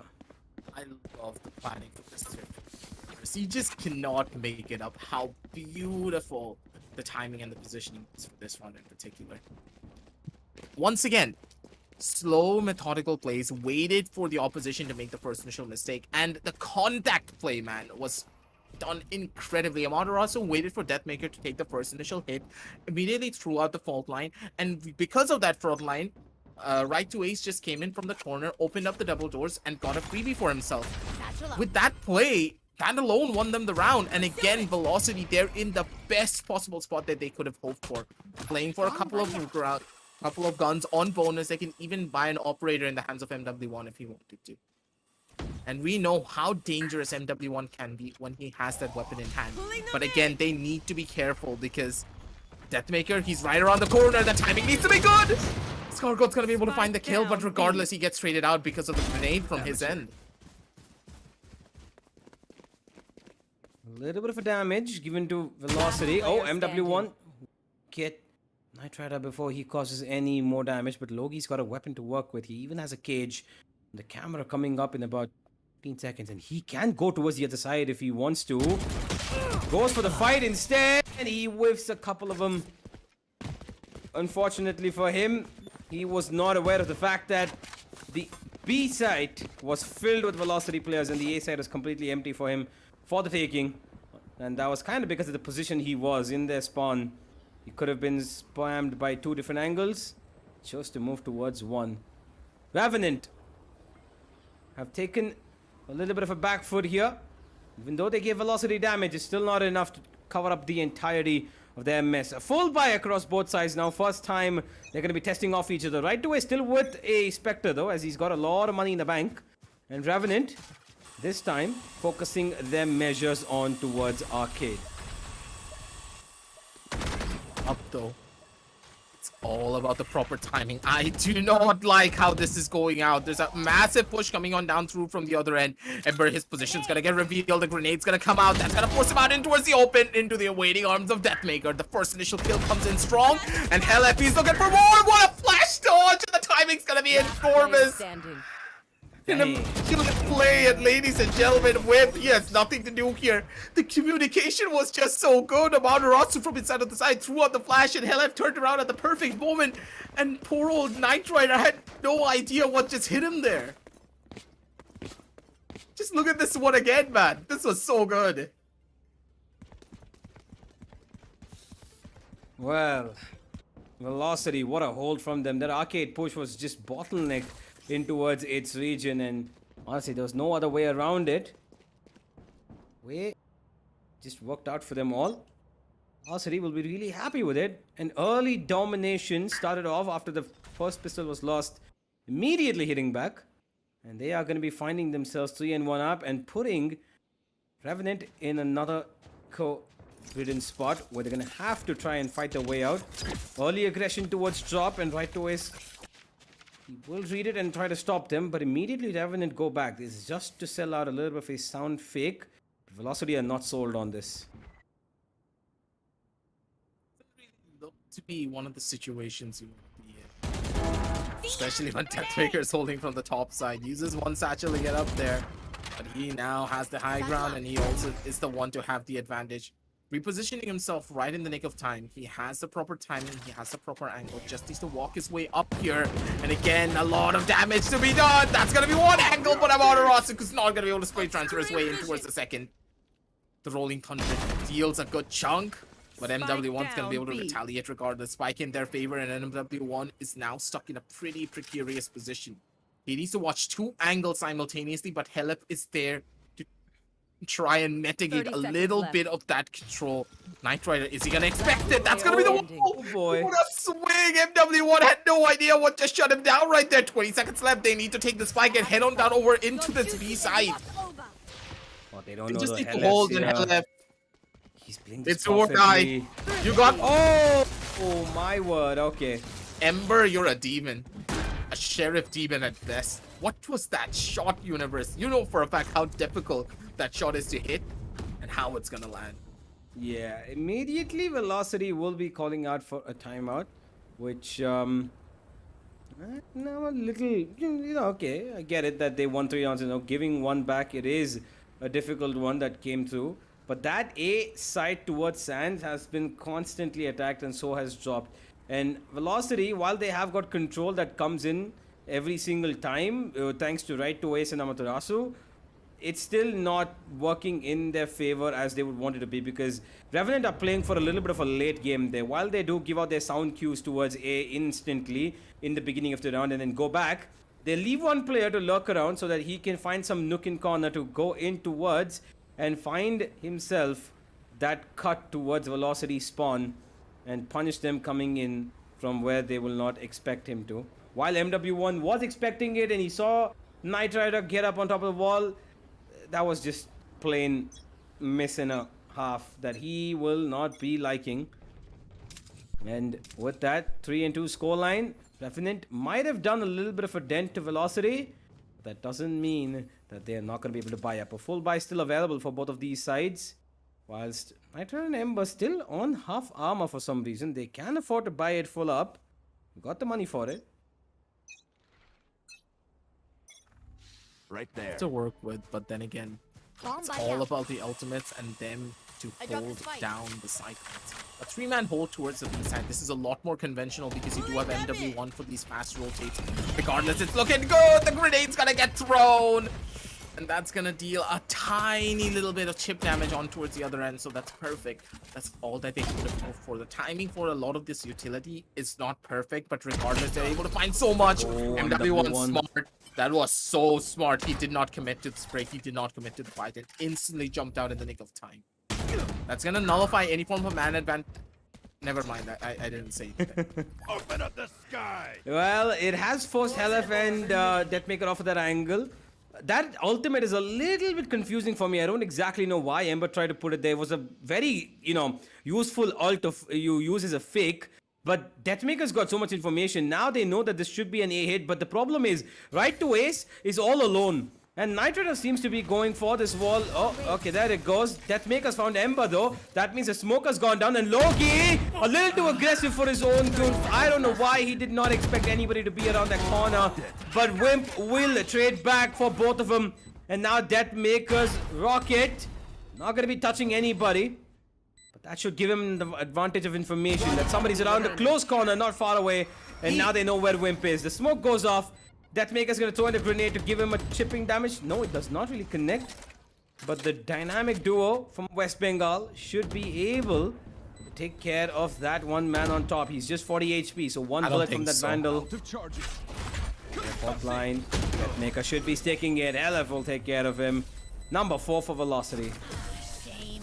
I love The explosions. strong start to the round. Again, I don't understand. Why did Knight Rider opt to go in for that peek? Knowing that Wimp was holding the angle, there was no reason for this. These mistakes are costing them so much. Wimp pretty much pulled off the impossible, taking the 2 players holding from inside of the site. And then Knight Rider opted to go in for a swing when he could have just instantly run over towards Heaven, just stayed behind the box, or even tried to juke his way around in towards Under Heaven after Deathmaker missed his rocket. There was a lot of different plays he could have gone for, but something like this, it did not bode well for them at all. Indeed, MW1, good angle. Fine Scar got completely unaware of that close corner. And that Boombot, not going to be giving... Oh, what? No. Deathmaker just absolutely... The poor man just Holy. was feeling toyed with. Ember, that was very... I mean, if something like that happened to me, I would just have one reaction. I just put one question mark in chat and I hit enter. That's it. I don't think he got the opportunity to do that. Yeah, the revenge comes through. A hell left. Oh, okay. Knight Rider should have secured that. But the trade will come through from Logi, and now Amaterasu, Oh, here while comes they the know Rolling that he's Thunder. there. The Rolling Thunder, baby. Just give it a second. A boy's gonna pop it. Send it back flying. Amaterasu is only gonna be able to hit one, though, regardless. When position is revealed, MW1's clean up 5-2, ladies and gentlemen. And Velocity, they're able to hold strong. Well, You can see Deathmaker's reaction. His cab actually froze when he died. That's just sad, man. well, boy, oh boy, Deathmaker. That okay, wow. What what the people just saw, what I just saw, our observer just absolutely in towards the beard of that breach. It's a very luscious beard, okay? That's something that I want to grow, but my mom's not gonna let me. Well, unfortunately. Hey, it's like a little ponytail that he's got at the back and a, like, you know, really nice, buffy, you know, man-like beard at front. It's like, I love the, you know, the jewelry type of things that he's kept his hair intact with. Man knows how to maintain his hair. Man knows how to maintain his hair, but he doesn't always maintain his beard. Yeah. But hey, that's how it goes from time to time. But for now, at least, what they really do need to maintain is the lead that they have. Velocity, 3 rounds is not that much of a gap to close on to, especially on this map in particular. 2 sides, 2 different ideologies, and 3 different entry points to hold if you are playing from B. I like the read from Velocity though. Finally, their read is gonna bear fruit here. Once again, going in for the swing and baby, beautiful. flicker on the spray. He's not gonna miss that one. And Ember, he knows he needs to run. This is bad because this is a double entry on towards this A side. They have the control, but then again, they're gonna wrap around on towards B. Right to Ace, he got as expected, buddy, and he is going to. That's gonna be one, but Nitro is gonna be able to retaliate with the second, regardless of the situation they're being put into. They are able to find these kills, but Knight Rider's all the way on to B, and the spike is in no man's land. No one has picked it up, but Ember, timing is crucial. He needs to get this peak, and he needs to find this How kill. much more perfect could it be for Velocity? Imagine getting the spike dropped by your enemies in your own spawn. I have them. It's literally where they will spawn in just about 2 seconds. That's Call that spike delivery service. That's called yeah, it's just the like, delivery, man. hey guys, we got this. 1 minute or lesser. 1 minute. If it goes over a minute, it's for free. That They was just for ha- free. Yeah, it literally just went and dropped them. I don't exactly, you know, understand the approach. What they went for. I get that they wanted to go for a bit of the you know, cut up approach. They wanted to try and maybe cut off the rotation. Maybe go from spawn towards. I thought the rotation B? being cut off with the player with the spike. Yeah. The Yeah, player I with the agree. spike went through on the spot to cut off the rotation. Explain to me that. Yeah, sometimes you forget that the spike is on you, and Ember will get the favor back from MW1 what he gave Deathmaker. So tit for tat there, and right to ace, probably spotted out by Logi. Yep, I'm coming too. Deathmaker gonna keep his guard up over here. He's not let them even touch the entrance of A main right now, and he's gonna stop them from coming any further. The grenade to stop off one, and there's a valuable 1v1 that he will find thanks to the grenade he's thrown down. And Wimp looking to challenge him. These 1v1s you're giving Deathmaker, R&T, you're gonna keep paying the price for it. He just absolutely got 2 kills for almost free there. Scar God peeks it alone, and then peeked alone by Knight Rider. Now Wimp, while he does have One one enemy teammate remaining. alive, and as soon as I say that, forgive me, and this looks like the caster's curse effects even before I can say anything. As soon as I think about 30 it, seconds left. it's in motion. The curse comes through, and now Wimp has got to watch his team go 7-2 down here aggressive. That is a very tough spot to be in. While he has no money as well for the next round, he's gonna die here. And R&T are on an eco and in a very, very difficult spot in this best of 5 already. They are 7-2 down, potentially 8-2 down. It could be a 9-3 half, or it could be a 10-2 half. And either way, Velocity are in the driver's seat to take this one to a map 3 with 2 wins under their belt without almost any effort.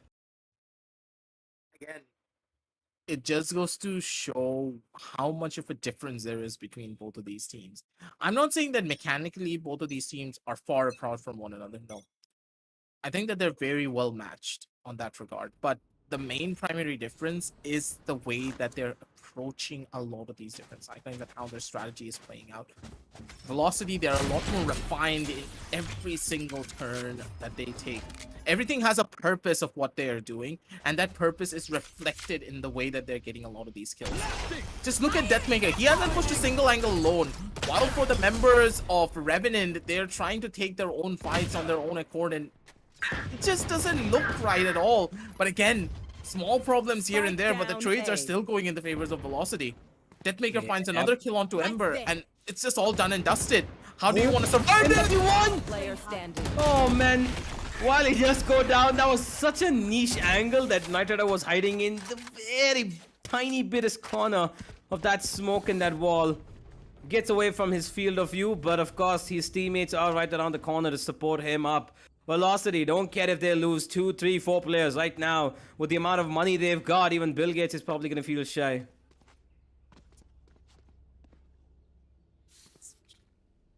Maybe Elon Musk is gonna bite.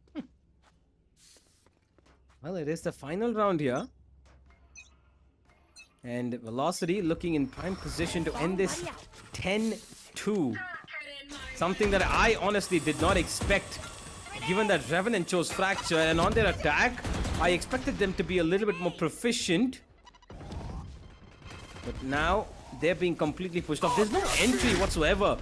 Utility usage by Velocity is at its utmost best, and Deathmaker, while he was stunned, takes out the showstopper and still gets one frag before he goes down. Keeps it an even 3v3.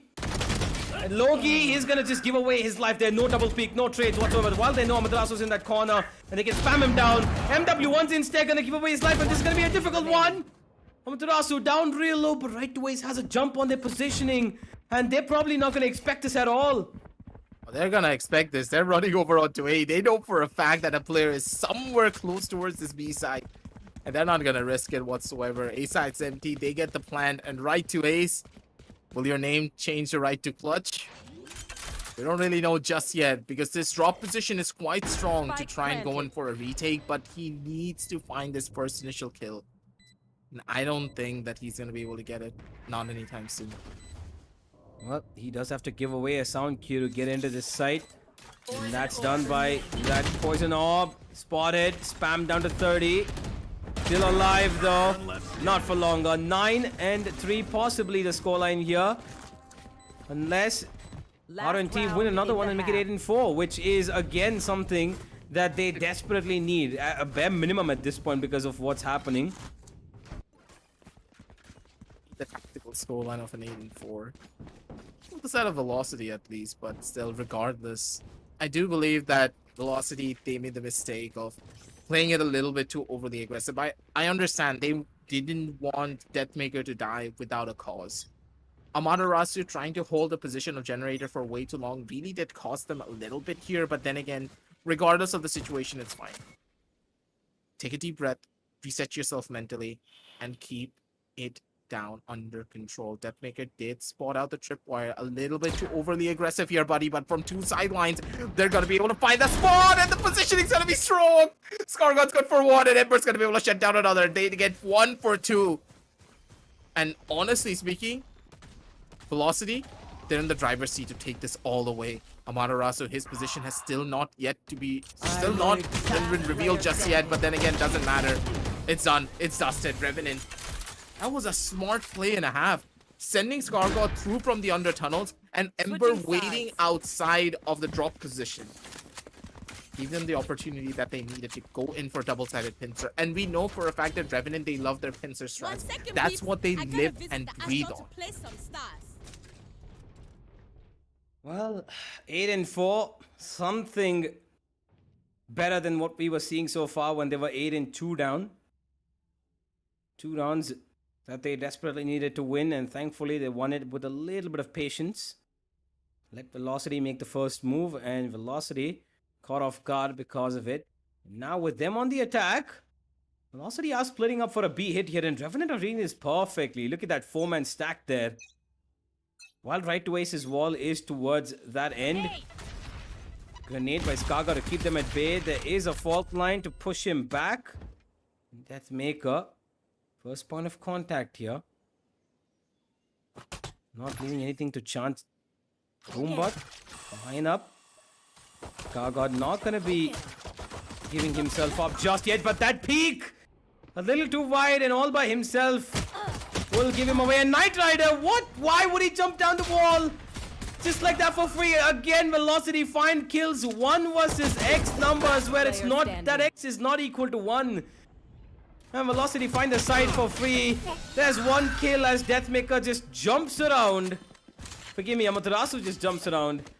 And Revenant, 1v(X) situations here given away almost intentionally at one point. The player in towards Heaven was hidden while Scar God peeks out wide to maybe try and get somebody's head tapped. But he gives himself away to Amaterasu and Deathmaker, who are peeking out, and Helef was also there around the corner. That's a 1v3. Knight Rider jumps out of his wall towards the opponent for somehow, maybe he slipped. I don't know what exactly happened there. That happened. Then it came down to Logi to go down. Again, 1v2 over there. I do believe that Knight Rider just crumbled because he didn't know where to run. Yeah. You have to understand, there were 4 players pushing Arcade. I'm pretty sure he got the call out, so he needed to make a decision. Either jump down, try to take a fight over onto main. Otherwise, it was just done for him. Not much he could have done. He did have a chance to go towards Canteen here. He was right next to the wall, but either way, what's gone is gone. And now Velocity have the advantage yet again. And while I speak of advantages, they've already sealed the deal. A very quick round indeed. Almost flew away like it was nothing. And yeah, Velocity 10-4, looking to secure the same scoreline as Icebox maybe, and finish it off as quickly as possible.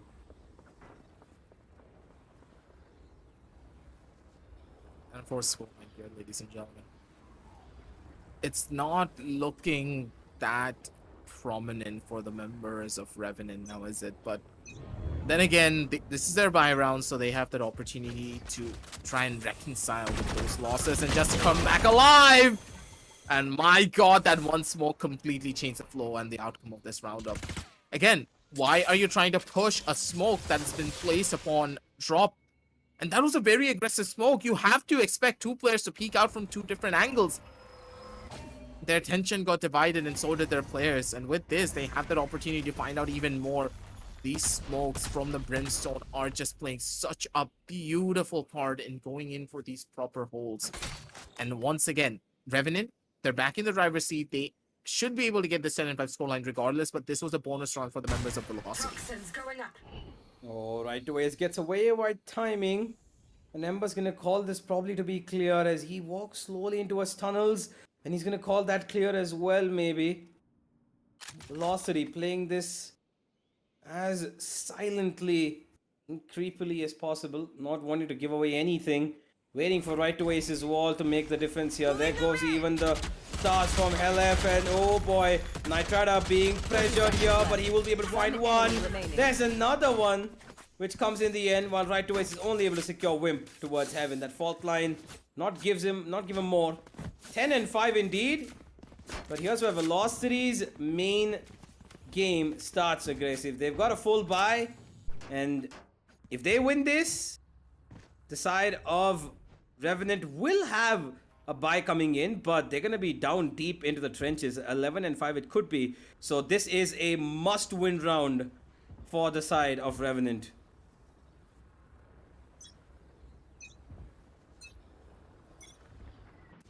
They take this round or they get sent back home. I do not see any way that either of this gets changed. Wimp, though, is trying to be the difference maker out of all of this. He's able to find so much value, and at the very end of the day, Deathmaker, he's making his way up. Here comes the swing, and here comes the fight. Deathmaker's not going to miss that shot anytime soon.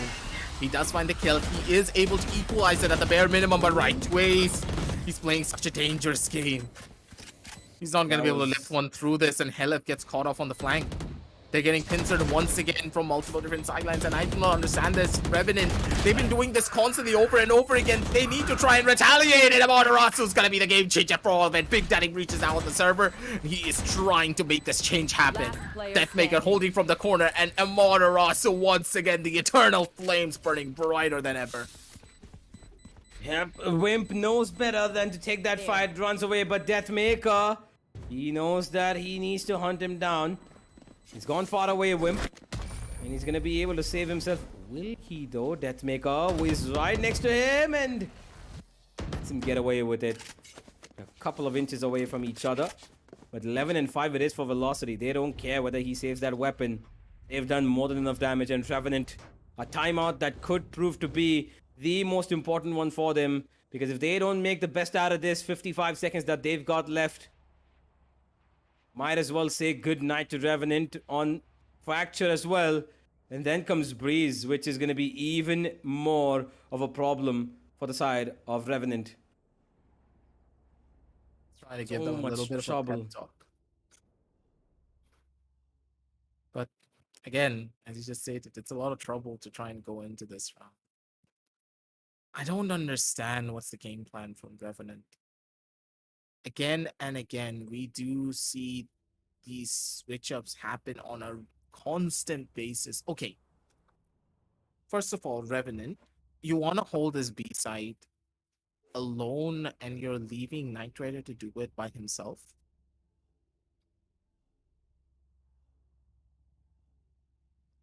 Knight Rider was alone on this B side.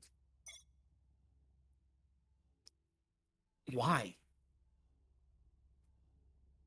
Well, it seems like they were banking upon the fact that him being the Sage, he can slow down the forces of velocity with the wall and the slow ops while they could be rotating the rest of the teammates of Revenant. But it seems like velocity was just a little too strong for them to handle. And this time, velocity focused their forces on towards A, where there's already a smoke being put down. And another one towards drop as well. So both the smokes that Ember would have wanted to use have gone down. He's just got one more left in the inventory. With that, oh boy, Deathmaker only just a one. The trade comes in. Deathmaker looking for more. Gargot will take them right to waste, but that doesn't mean they're going to be stopping in their tracks. They still have a controller in play. The Rolling Thunder to clear out the side as Deathmaker charges in with the satchels. But there is a flank that could come through Ember, though. He'll have to give away his position for that. Knight Rider. Spike planted. He's caught. Again, understand the pencil. Should know. They're still gonna be able to live through this one regardless. They have a lot of utility to work with, and with this, the positions are gonna be strong. But again, these peaks, these timings, they never just work. And Deathmaker, he needs to be the game changer for all of this. Such low HP, he can't do out much. Oh, Ember. He nearly gets caught out there. They're able to survive. Last couple of seconds and velocity, they made the minutest of mistakes. Once again, they need to read into these plays. They know for a fact that Neverend love to go in for these lurks. And again, hell if he gets caught off guard, how? Oh man. Knight Rider changed around there. Kept himself alive. Even though Matarasu was trying his level best, he was caught in that little corner where he could not escape from.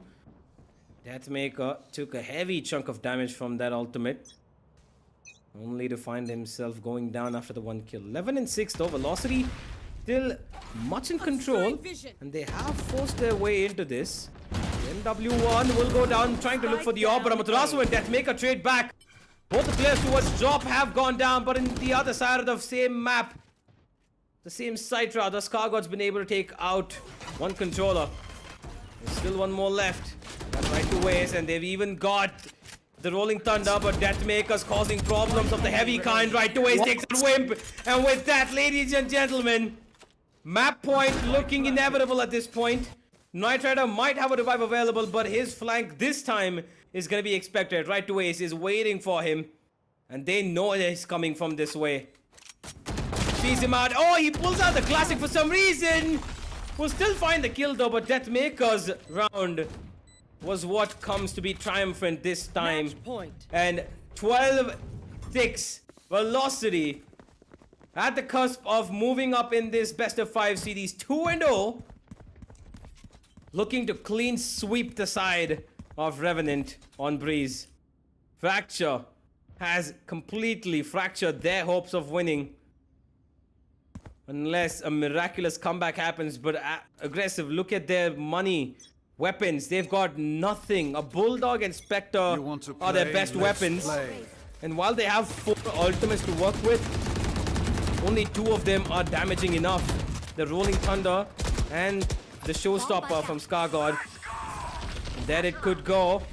Doesn't follow up with anything. They're just pushing on, and MW1 takes out Ember. There's a second as well. Knight Rider survived. Oh man, Scargod could have actually put the end to that if he had followed up that Rolling Thunder with the showstopper, but that's the end.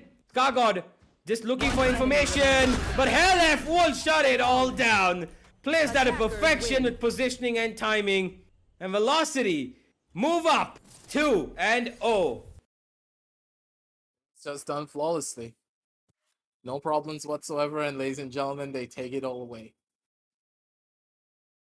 It just really comes down to the last couple of seconds, and Revenant, they have smiles on their faces, but in a way, they know for a fact it's just done. It's just over almost. How do they even want to come on back from this? I don't know, Universe. Well, I'm not sure either. But if they are going to be coming back from this point, it's going to take a lot of effort. And that effort will only come through on Breeze, where I am not really confident about Revenant because they've got a unique setup on the map of Breeze. They play a no duelist composition. They let Night Rider play the Chamber, who is the only so-and-so duelist of the team who is rather just, an operator. He's the operator main. There's nothing else he can do.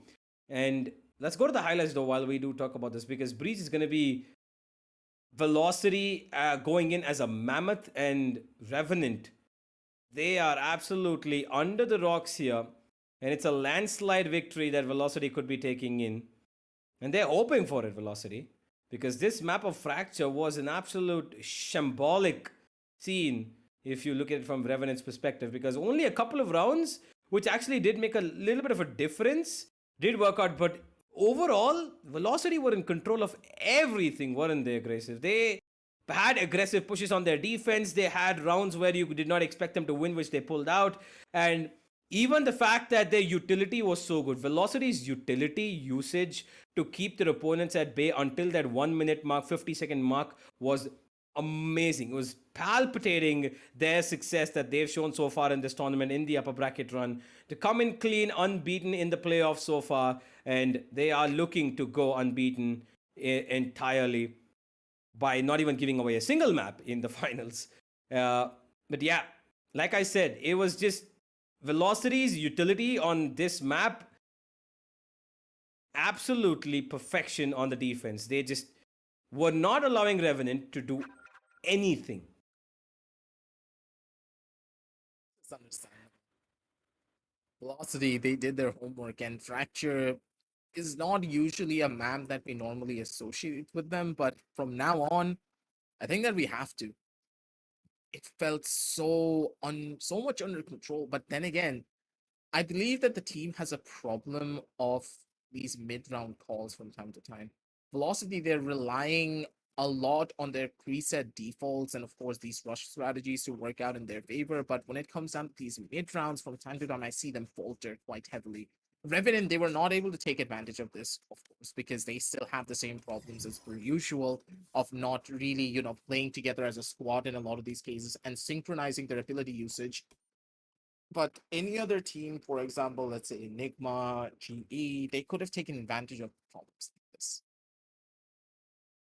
Yeah, Velocity, though, they need to fix that, because if they still make the same mistakes, I'm just saying, if they make the mistake on Breeze, Revenant could have an opportunity to take this one away.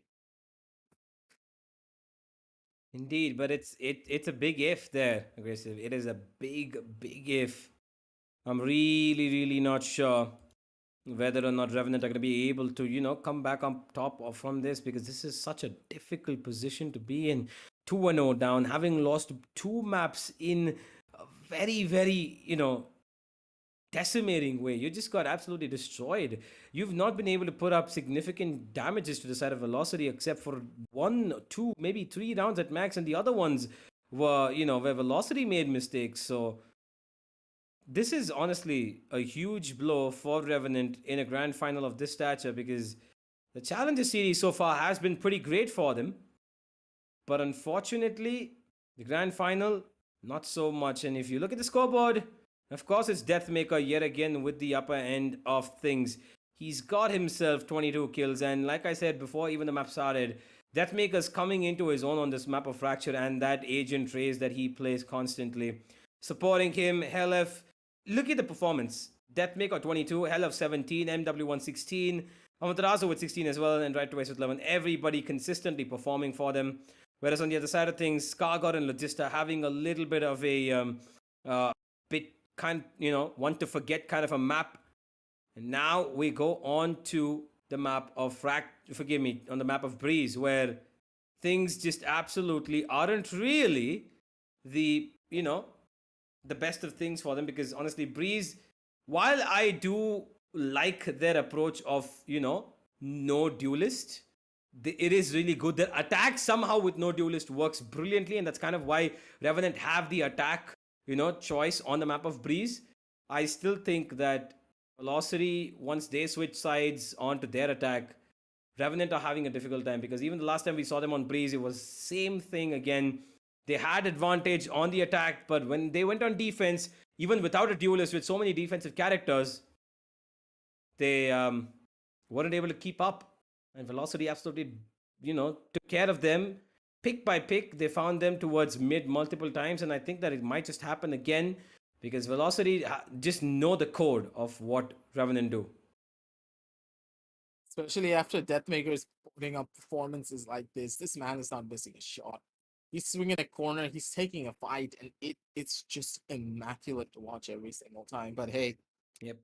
we know the saying, a rabid dog bites hard if you back it against a wall.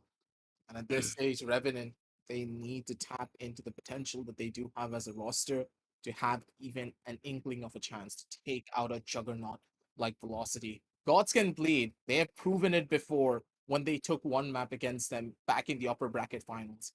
And here they need to do it again, not just to prove the fact that they can bleed, but to put them down on the dirt.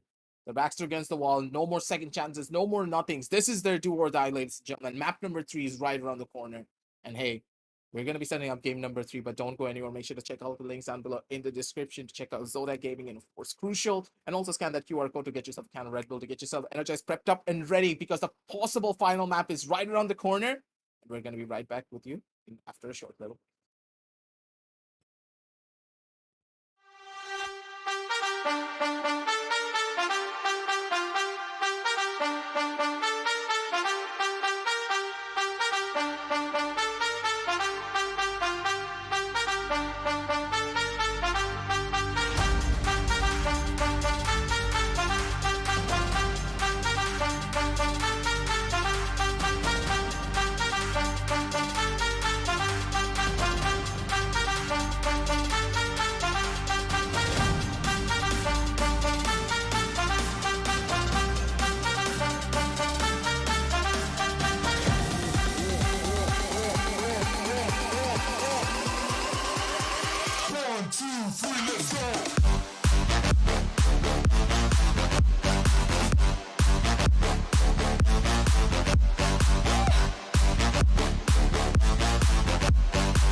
the legends of memory and storage.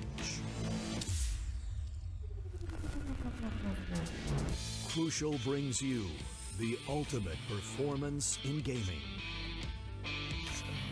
Legendary products. Precision engineered. For speed and stability. Crucial ballistics.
Welcome back, ladies and gentlemen, to the LG Ultragear presents TEC Challenger Series, powered by Zotac as well as Crucial.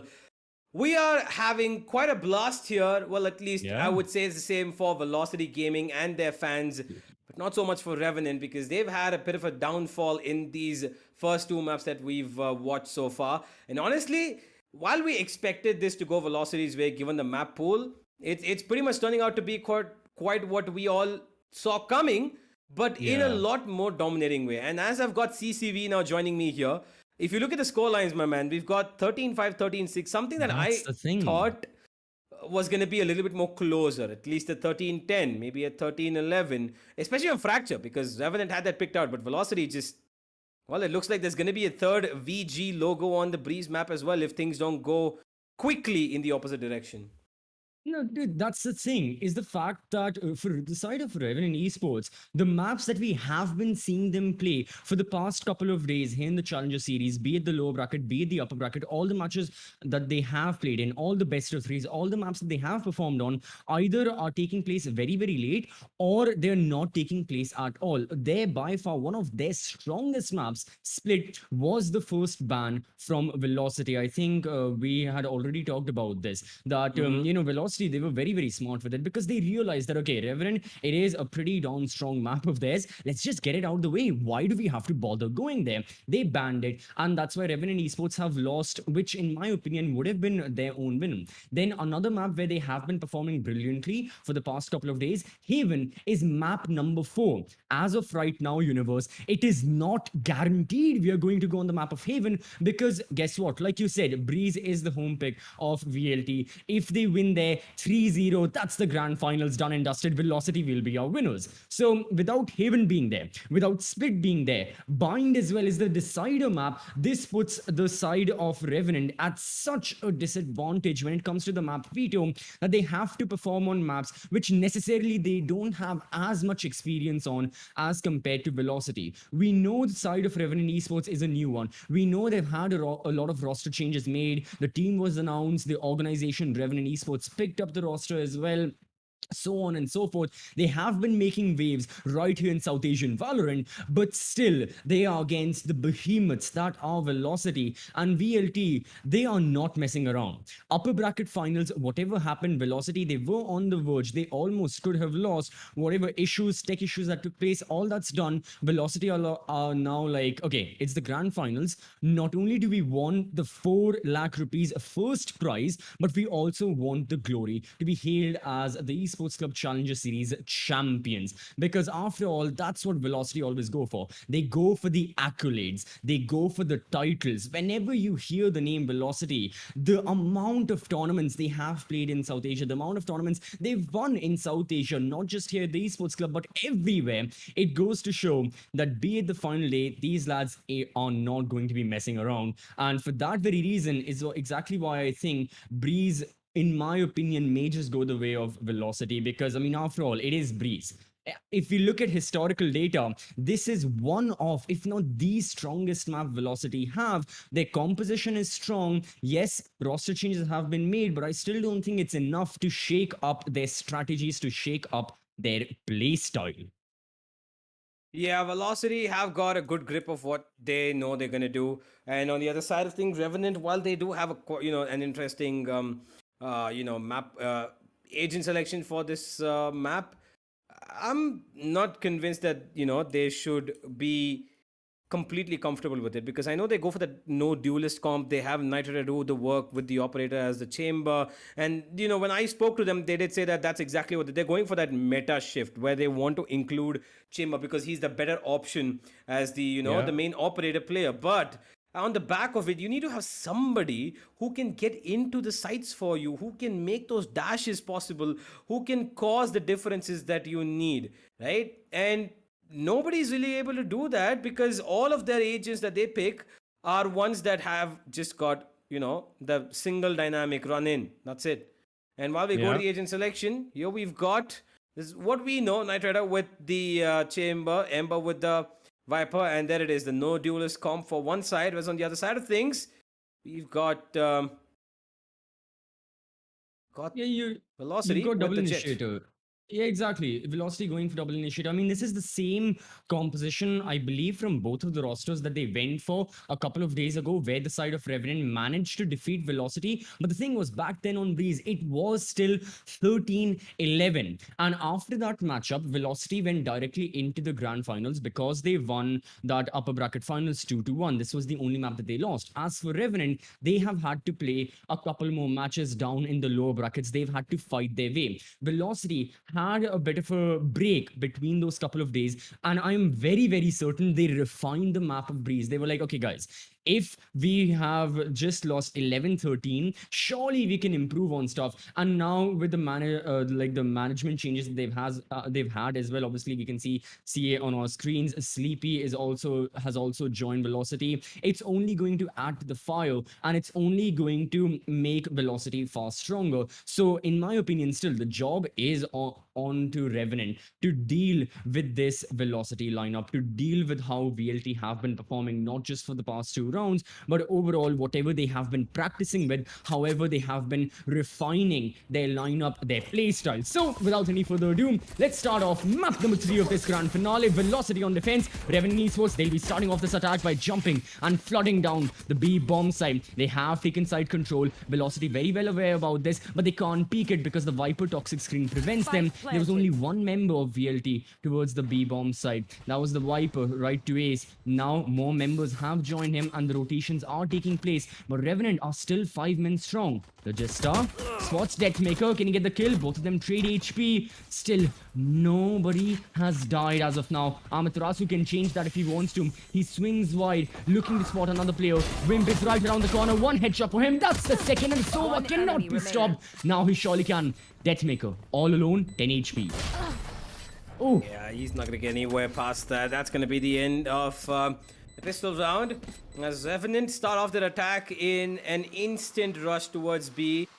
Right away, was the only one covering up that region, but he went down to his spawn to keep it safe while his team was pushing up towards that A main side. So, good approach from Revenant, knowing that the B side is going to be handed to them for almost free. And they're able to secure that round victory. Now, Velocity, they've spread across the map, and looks like mid is going to be contested for them. They've got LF and Deathmaker towards mid. This switch up of roles between them also I really like, where LF is the one playing the Sova and right away is playing the Viper. Oh, Deathmaker spots one, gets away. There's going to be no support for him, but he has his dash, so he's more than enough well equipped to get away from that situation. Revenant Yeah. playing this rather safely. They don't really want to give away anything by making unnecessary pushes. But the B side has been opened up thanks to that kill. And Velocity, one by one, falling apart. Oh, Ultragear will wait. get one though. At that range with a classic Wimp Wimp. had a bulldog. Yeah. All right, okay, happens to the best of us. Only one enemy person has remaining. died so far. Nitride with the Vandal, I mean, he's just doing Nitride things. Velocity, yeah, it was a full-on thrifty round from their side. They just want to save the credits. MW1 though, with the headhunter, still manages to get rid of the other chamber. He's like, there's only a spot for a single chamber for the time being. Scar got from behind, easily capitalizes off the positioning MW1 had, didn't have the situational awareness, and that's the round going in favor of Revenant. Unfortunate thing is that they lost 2 lives. And that's one Bulldog and one Spectre gone off the board. And Revenant as a roster, they made some pretty heavy buys into that round. It wasn't your classic anti-eco buy with the Spectres in full armor. No, there was a Vandal, there were 2 Bulldogs and more stuff. So it did cost them a little bit economically, but if they can somehow survive this round and take down a couple of the members on the side of Velocity, it's all going to be even Stevens, as Velocity are now going to be the ones opting for the full buy. They have invested every bit of credit they have, and they'll be looking for kills early on. You can see MW1, the angle he's maintaining, he spam fires through right to Ace. For the time being, the only member in the A bomb side, he has to hold off the members of Revenant. He'll only be good for a single kill, and RNT with AK side control. Well, MW1 does get Ember. Now that's a 3v2. Velocity still in a little bit of trouble though. MW1 relieves them of it. But Wimp, he's given them another bit of damage. 2 players of Velocity survive, and that's going to take an economical hit for them, even though they've got the first round in the bag. And Revenant have got a full buy coming up for them. Velocity need to prepare for this. They don't really have money on 3 players. While Deathmaker can afford to play a little bit more complacent, he is a Jet, so a Marshal will suffice for him. MW1 also can pick up an orb from somewhere if they try to fight for it. And will find his tour de force, but for the moment he's keeping things simple, having a classic in his hand and hoping that his headhunter allows him that 1 kill to find the ultimate that he needs. Velocity will find themselves a little aggressive towards B. Knight Rider, he's taking up towards mid. Deathmaker though, he's actually pushed up quite a bit. This is good movement from him, and he's got a lot of space to work with. Now all Velocity need to do is wait for him to cause damage, and he's got so much work. Yep, he's got information. He turns 1 left, he's got 1 kill for free. That camera's not gonna see him. MW1's also taken that Knight Rider, and Ember's going down as well, and he's completely confused for sure about what the hell, where did Deathmaker come from? Logi's trying to move in towards Halls, and Amaterasu knows this. Logi gonna be pressured, they know exactly where he is. MW1 comes from the other end, but Amaterasu is gonna be the one to finish him off. Velocity, that one little push towards B main completely destroyed Revenant and Deathmaker. Exactly. Wow. I mean, this was pure confusion from the side of Revenant Esports. They had no clue where the defenders were. They were like, Deathmakers in attacker spawn. There are people towards Sniper Nest. There are people peeking from highway as well. Where are the Velocity members and how are they just killing us? Revenant Esports didn't have a clue how the defenders were attacking, and as we mentioned, because Deathmaker pushed so deep into attacker territory, practically in their own spawn, he was able to give information to his teammates like, boys, none of them are towards B, all of them are either on mid or on A, watch your flank, watch the backstab. That's exactly what they did, as in this case, MW1, he was watching the angle, but the peek from Knight Rider gets the better end of that duel. Logista, same for him. Hellfighter, he's got to fall back because Amaterasu was holding the crossfire, luring the attackers in, and it works. Revenant Esports, they are spread over the map. I mean, you have someone like Logista playing the lurker. He has spotted right to Ace, and he's just going to wait for that Viper to peek again. Meanwhile, telling the rest of his teammates to go into the A-bomb side right to Ace. Excellent shot through the wall. He's looking for another. Oh, had to go for the reload. And there was Logista from A main as well. So A side control has been taken by Revenant. Health is trying to fight them, but he's all by himself. Amaterasu also couldn't do anything. Revenant Esports, it was their own positioning, combined with the fact that they ended up winning so many of those gunfights so early on. You had MW1's operator lost, you had Logista getting another kill. Those are two members from Velocity already dead. And then Revenant were like, wait, doesn't Viper always like hold the A bomb site all by herself? If we can isolate right to Ace, if you can kill him, it should be a good round. That's exactly what they went for. And guess what? It worked. Yeah, it did work. It worked really well. This no duelist comp on the attack somehow is actually a lot better than it works on the defense. Believe it or not, ladies and gentlemen, that's kind of how it is. It's been like that for the side of Revenant, and let's hope it turns around on their defense, because they chose attack for a reason here. And while they have got the advantage currently, and Velocity are on an well, they're still on a buy, more than available for them. All of them have got money for it. It's RNT who need to keep on applying the pressure here like they did in the previous round.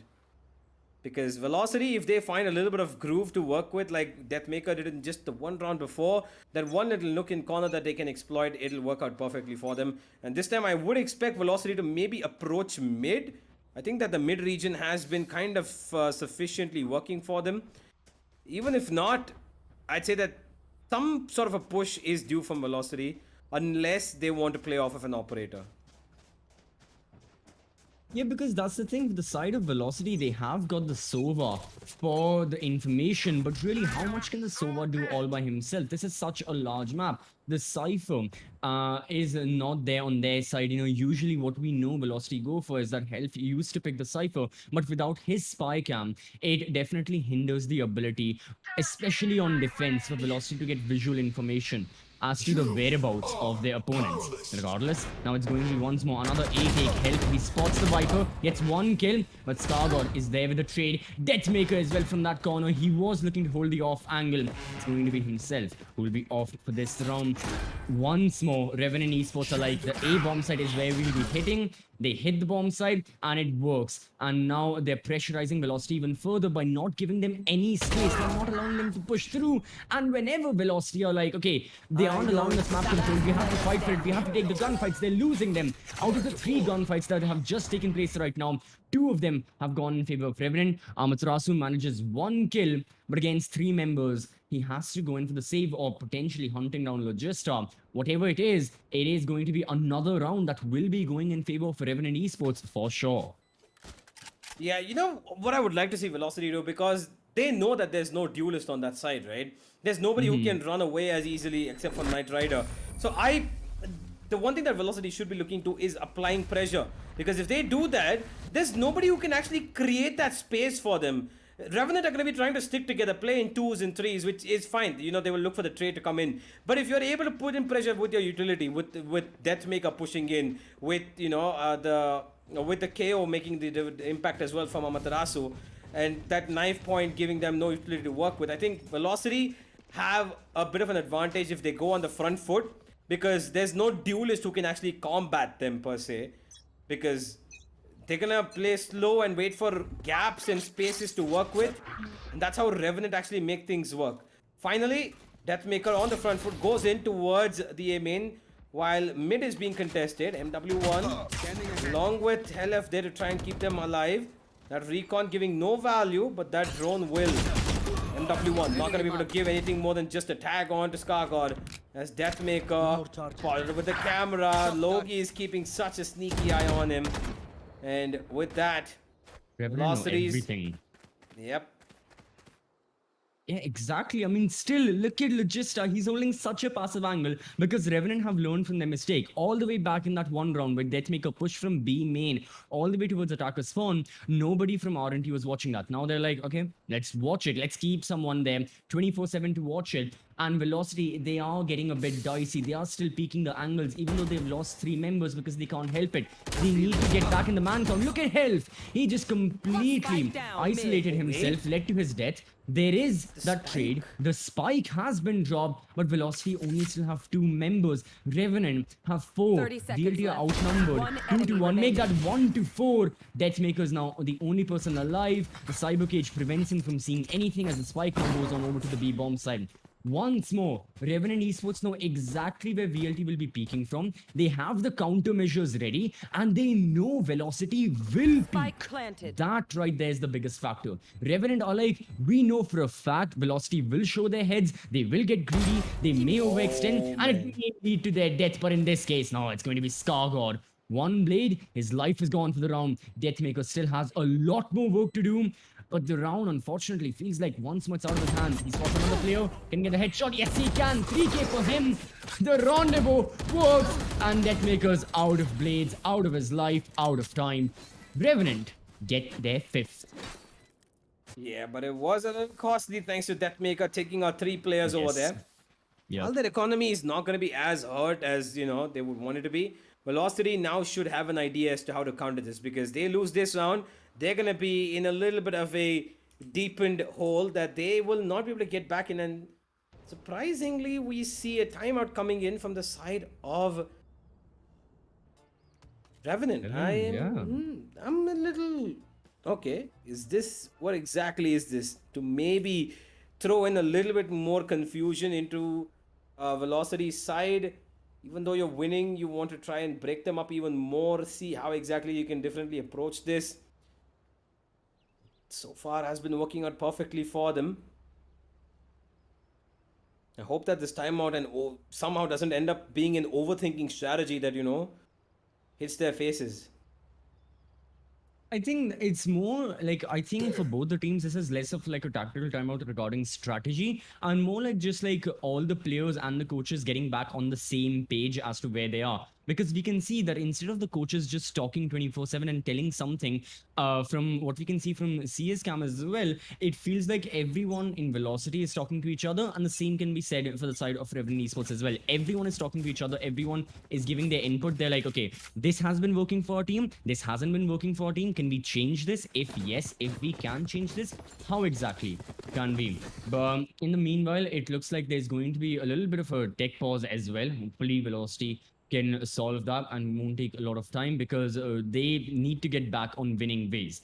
And as for Revenant Esports, they really don't have to change anything, because their strategy is basically reliant on how Velocity are playing. Their strategy is basically like reactive Valorant. They're seeing Velocity are peeking the angles. They're like, let's wait for Velocity. So until VLT change something, Revenant will be like, we don't need to do anything on our end. If it's not broke, why fix it? Revenant will keep on performing like this, and they'll keep on staying winning ways and rack up potentially even more rounds in the first half.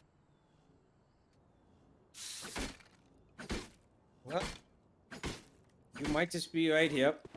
Revenant are playing this really, really well on the attacking half, but this is the one place where they actually can make that much of a difference.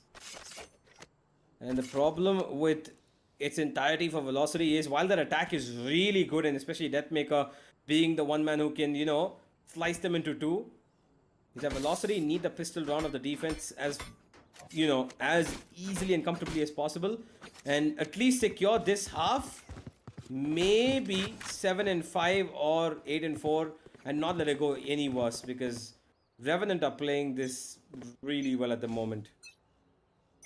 Exactly. Yeah, Velocity have got to make sure that it doesn't go entirely out of their hands, as we see excellent Zotac right there. MW1 is going to be in the bomb site right as help.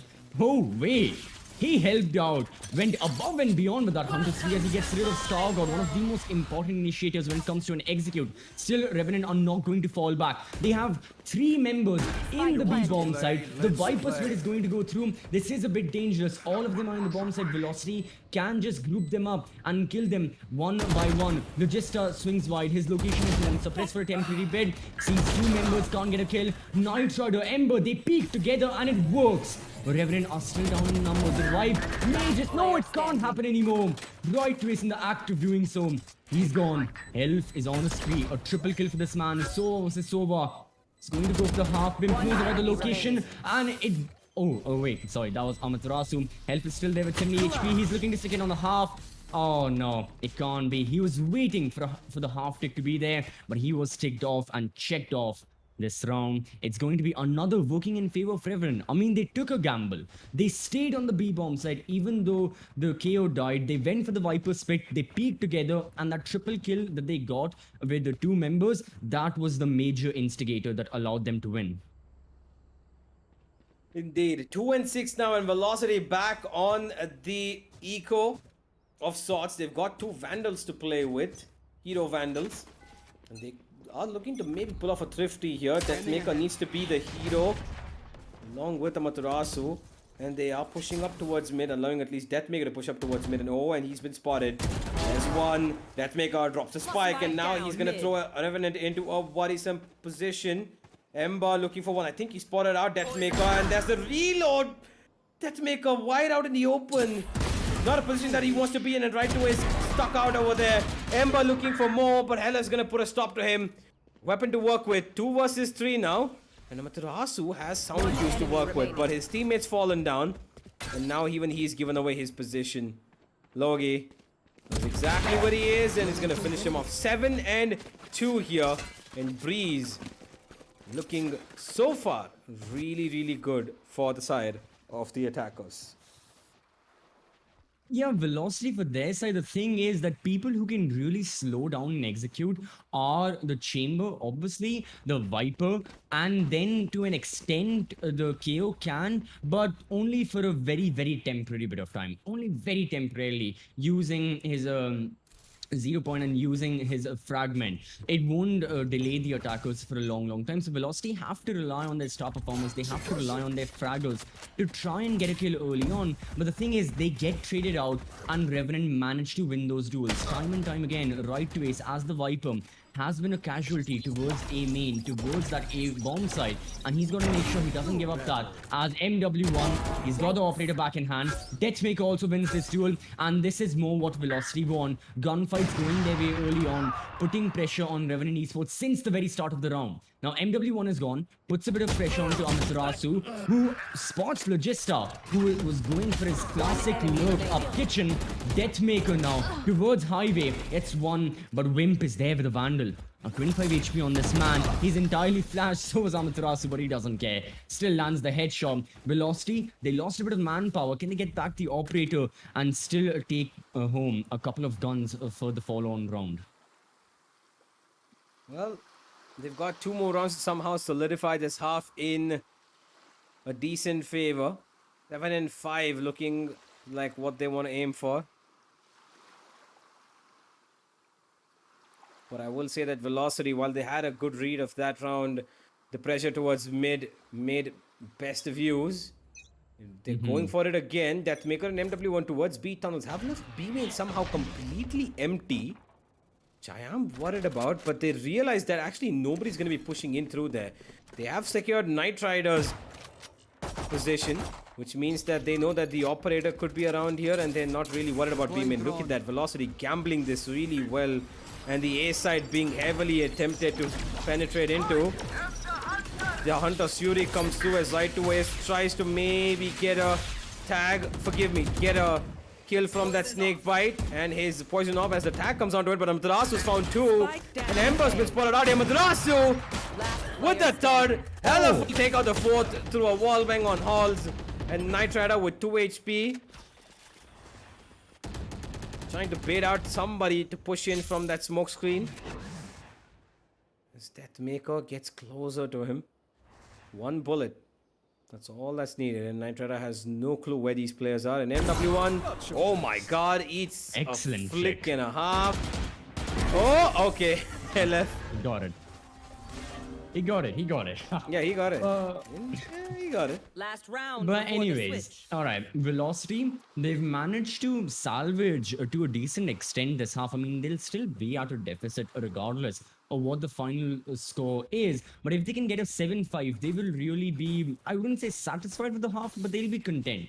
They'll be like, okay, it wasn't. It was looking bad, but we got it back towards the end. And with the 3 ultimates on board for Velocity, they can do something. But then again, Revenant Esports, not only do they have heaps of information with that neural theft, but you've got the null command on KO as well, allowing them a great execute. And exactly, it goes through right to Ace. Oh, he gets just absolutely doomed by Knight Rider. That's one defender gone. Health Spike equalizes the down. score, getting another kill with that Hunter's Fury. But Scargod, Logista, they clear out, they wipe out the bomb site. No hint of any Velocity defender remaining as the two of them try to retake from opposite ends. One from defender spawn and one from A main. my world. Deathmaker. They know exactly where he is and he's in a bit of trouble. A smoke screen that's covering off his vision completely towards the side. Last player standing. And there goes his teammate as well. Deathmaker's nice. This time they won't be You want connecting to play? 8 and Let's 4. play. They are looking Switching sides.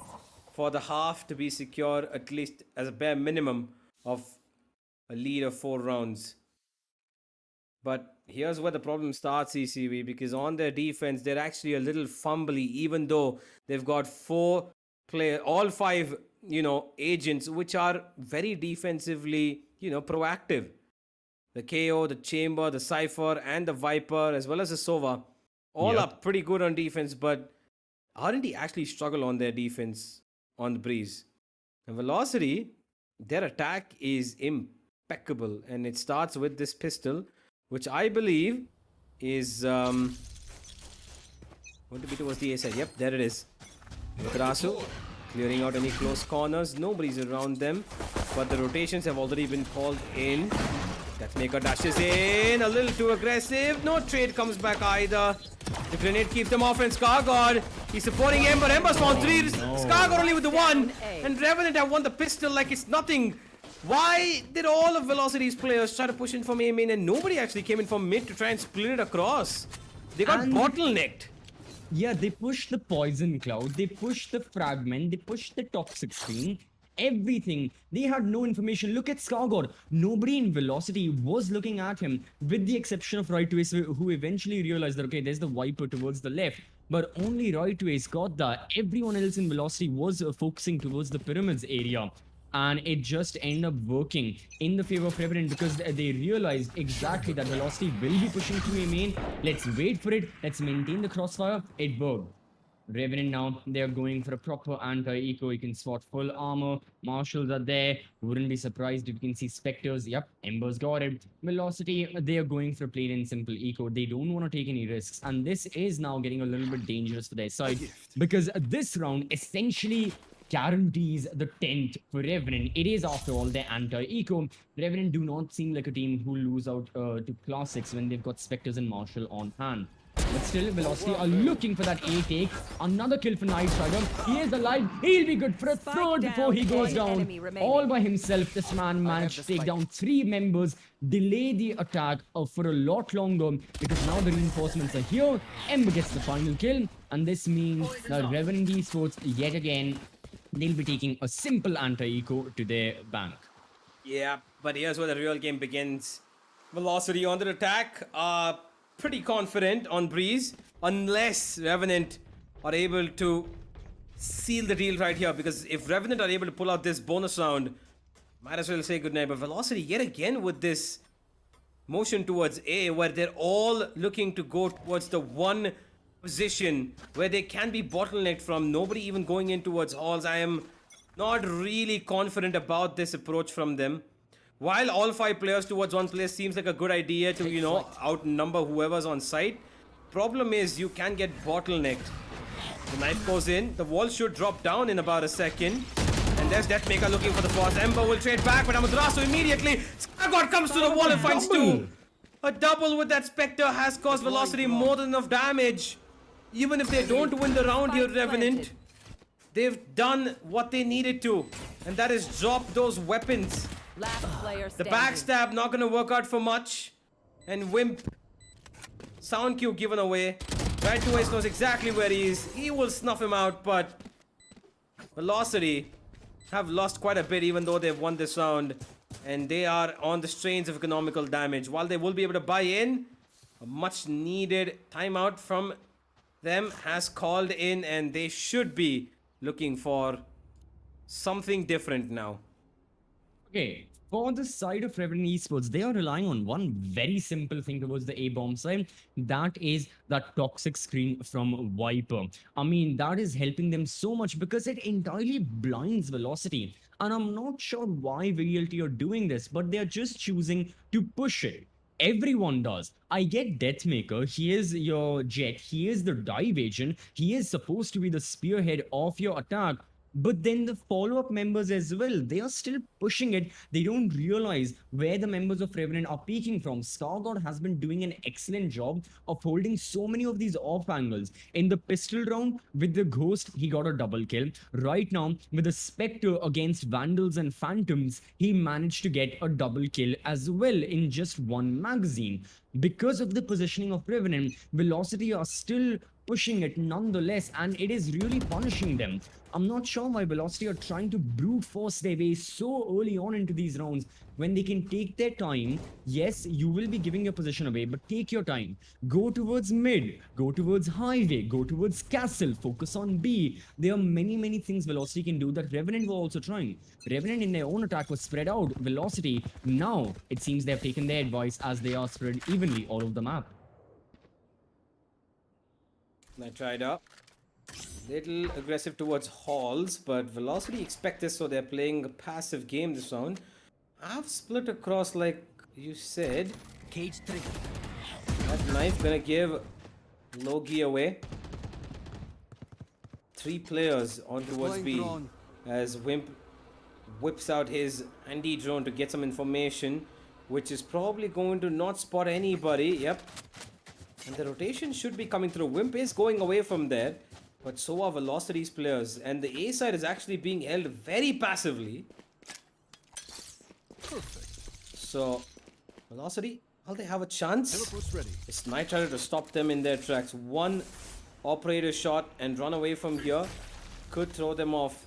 That drone not gonna spot him, and MW1 eats the wrath of Knight Rider. Deathmaker, the Wolfine Ember. The smoke screen plays against him. And they know where 2 of these players are now. Blanco's down, Viper Spit activated.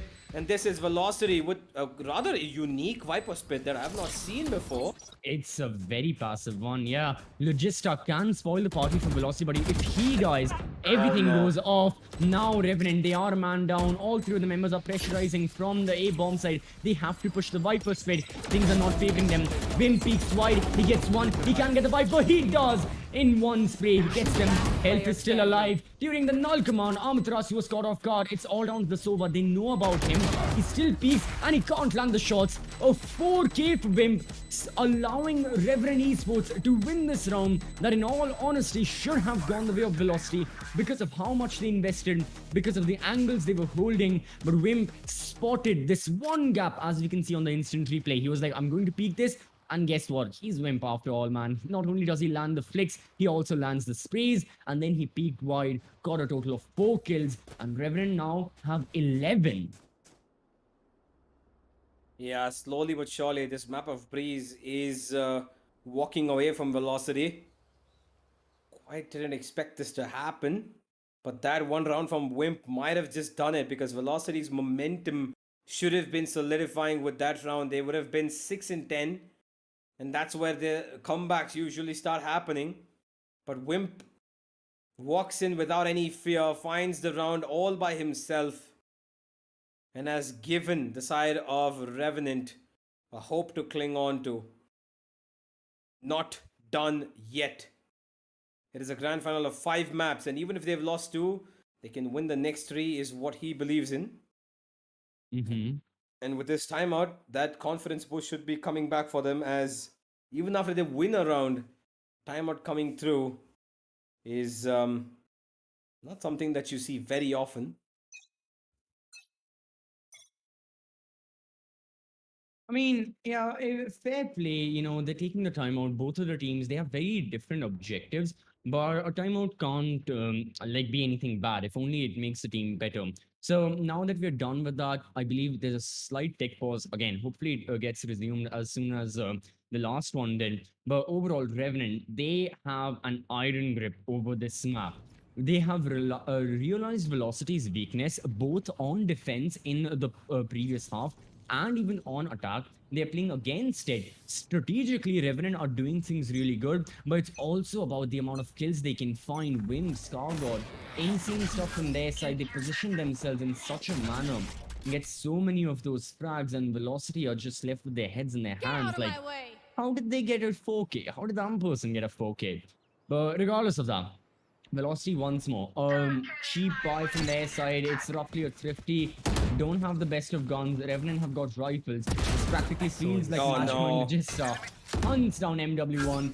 Deathmaker Amaterasu. Their location is also known. Wimp knows exactly where the KON jet are coming from. He's prepared for it. He's got the shock darts. He's got the support of Logista, who is rotating back towards Sniper's Nest. The trade fire now is being maintained, and VLT, they're going to go into the Lion's Den. They are ready to peek, but what they don't realize is it's not going to be favoring them. Viper Split prevents them from entering into the A-bomb site. And this is big, big trouble for the attackers because they don't have an avenue to get the kills in. Rasu, oh, he's getting under enemy lines, but Right Last Rider player standing. will cover up for that. Revenant completely shut down Velocity, and Haven on the cusp of this grand final. Ladies and gentlemen, one more round to go as Breeze looking to gust away to the side of Revenant Esports. Yeah, gotta say, Revenant, they've been doing an excellent job. And looking at the scoreboard, my oh my, 23 kills for Knight Rider and 8 deaths. That's practically a KD of 3. KD of 3 in the grand finals against Velocity. That speaks volumes about the performance this man has been having, very specifically on the map of Breeze. No need to even touch the previous maps and how he was playing them. On Breeze is a whole nother demon when the backs are against his wall. Another kill for this man. Now finally he's been put to rest, but Wimp gets the trade. This can be the undoing of Velocity if they're not careful. 3 versus 4. Revenant in their positions unknown. MW on health. They win the gunfights. It's all down to Logista for the time being. Don't think this round is going to be it, but he can change that. Neural Theft Spike gives planted. exactly the position of Velocity members. He knows how to isolate those gunfights, but he has got no more utility to work with, just his positioning and his mechanical skill. Well, both the Velocity's players are now in good positions to maybe get a one-on-one push and pull peak. LF though, spotted. What do I do? There he goes. Load gauge. Just a one. LF peaks on the back of it. And that's going to be Velocity's number 6. Still halfway across the world. And now, Velocity, while they have Revenant on a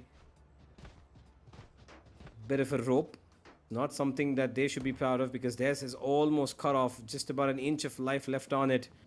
And Knight Rider has his ultimate available, so he doesn't even need money to buy in this round. Gonna go for that mid pick. Oh boy, this is gonna be spicy. Knight Rider not gonna be detected by that knife, and he will not get a pick. Oh boy, MW1 deletes him, and now Ember, he's gonna get caught off guard. Coming in from the back is Deathmaker as Velocity have found the A side for themselves. Right, Toys will get the plant down. It is a 3v4. Spike planted. There is an ultimate available for the side of Velocity that they can, forgive me, Revenant, they can work a Scarcord with it. But by the time he can do anything about it, Right Toys and Deathmaker secure this round. Wimp has to run away. 19 HP, does not even have as much money as he would hope for to buy into the next round. So this Vandal save is necessary. And number 7 for Velocity. Could we be seeing a comeback? Which I honestly don't believe, because once Revenant get their full buy back, I realize that they will be trying to play off of Scargod's ultimate and making things work, because they even have another player slowly closing into their ultimate, and that's Logi. But that neural theft will only come in handy if he's got a dead body around him. But that KO ultimate, null command, very useful. True. I mean, Velocity, great to execute from their side. The fact that they managed to get those picks off. Knight Rider, his death was ever so important because he always does this thing that it's the signature move of every single chamber main, whether it be with the Headhunter or it be with the Tour de Force. They peek a very open angle, they get one kill, bam, instantly use the rendezvous, go back to a safer point. This happens on every single map that's out there.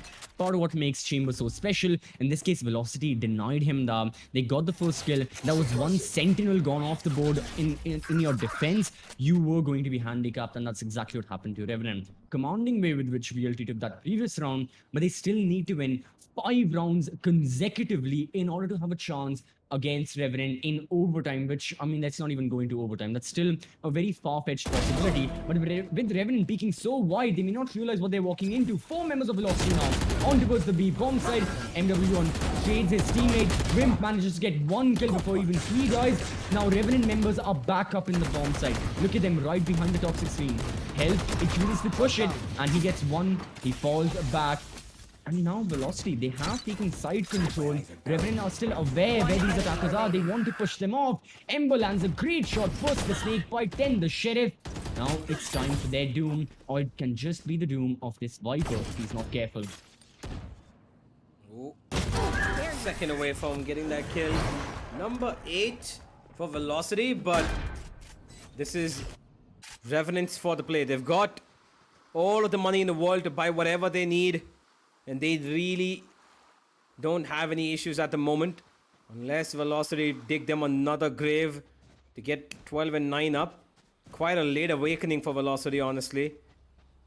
Winning 3 rounds in a row like this should have come in a lot better, lot before.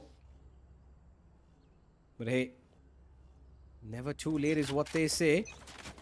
Revenant might just say the very same thing as they move in towards mid again. Recon knife exchanged across both sides. Knight Rider hoping for somebody to cross into his sniper crosshair, and Deathmaker might just do it, and that shot confirms a very important kill. Yes. Perhaps the most important. Tag on to another player as MW1 tries to sneak in towards tunnels. But the problem is he's been spotted. That camera so good from Logi. And Velocity have absolutely no way to enter this site. He gets right to ace. How? Through the cyber cage. He just got a headshot onto right to ace.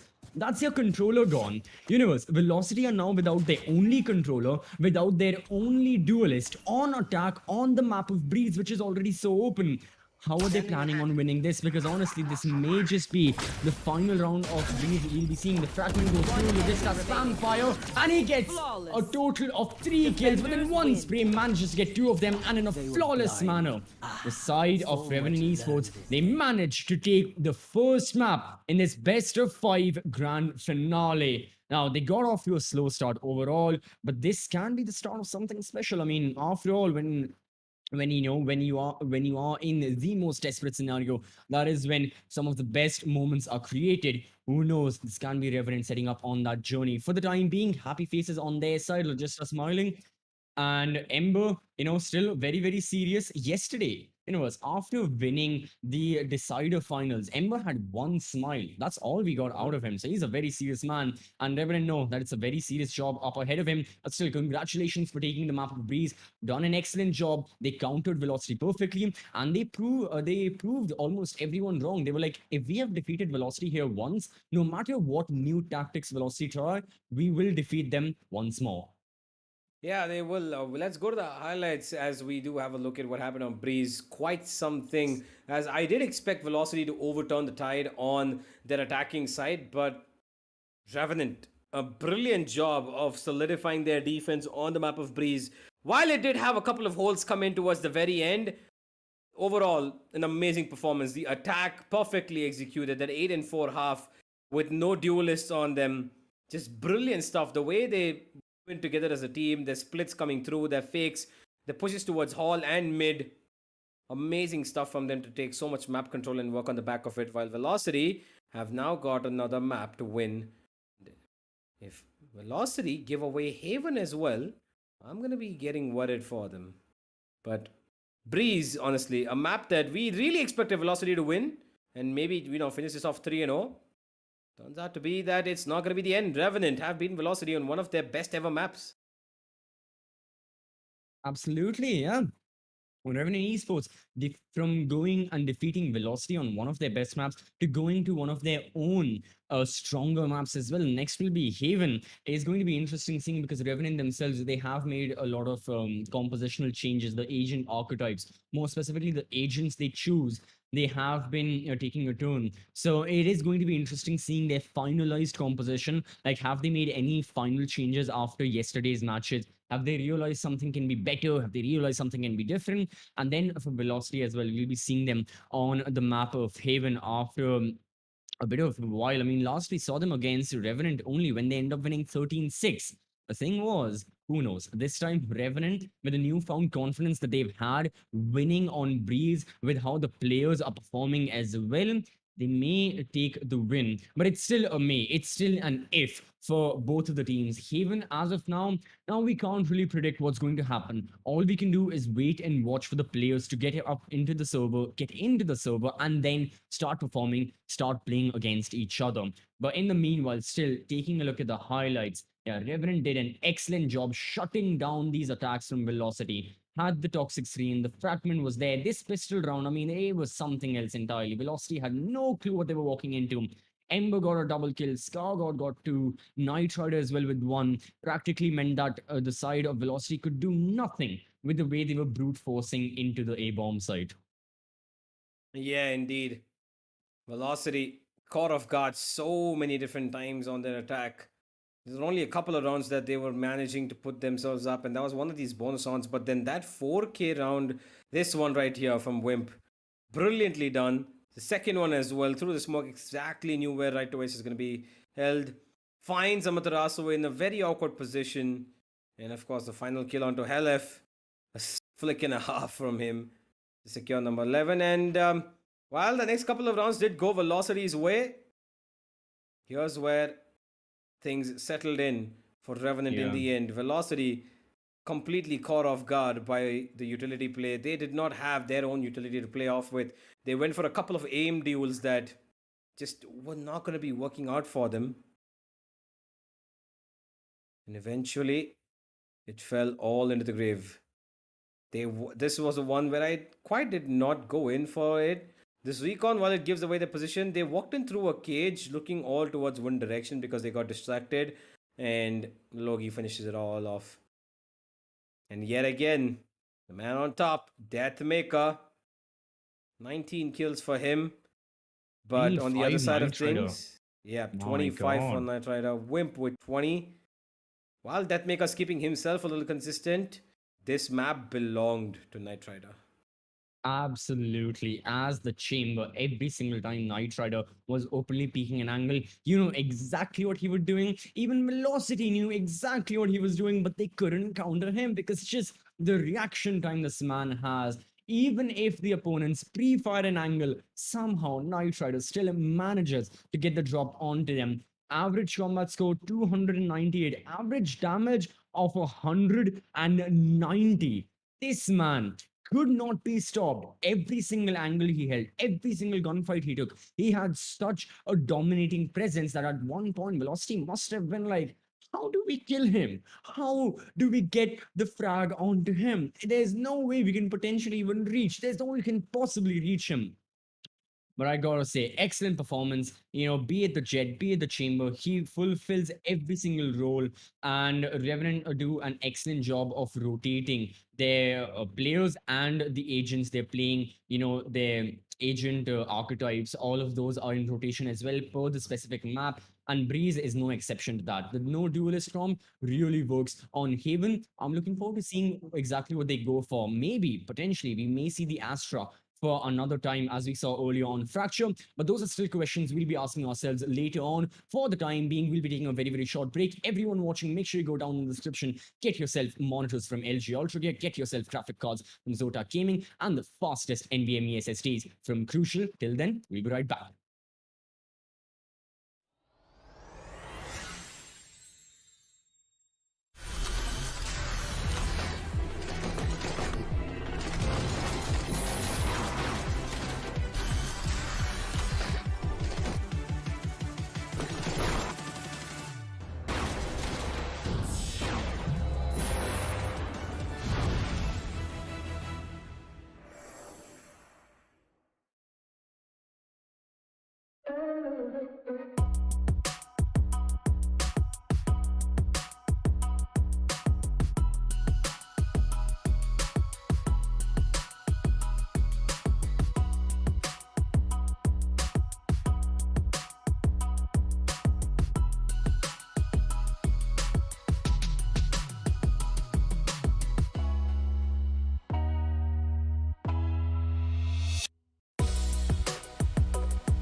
From the legends of memory and storage. Crucial brings you the ultimate performance in gaming. Legendary products. Precision engineered. For speed and stability. Crucial ballistics.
From the legends of memory and storage. Crucial brings you the ultimate performance in gaming. Legendary products. Precision engineered. For speed and stability. Crucial ballistics.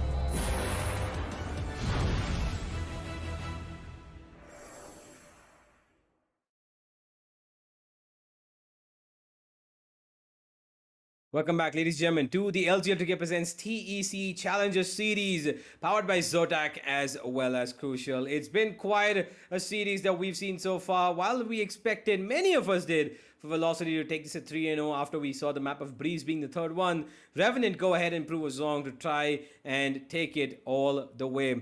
We do have another map to be played, and it is going to be Haven. Yet again, a Velocity Gaming map in the name of it, but Revenant are the ones who are going to go and pick out this map from the map pool and hope that we do end up seeing Bind today.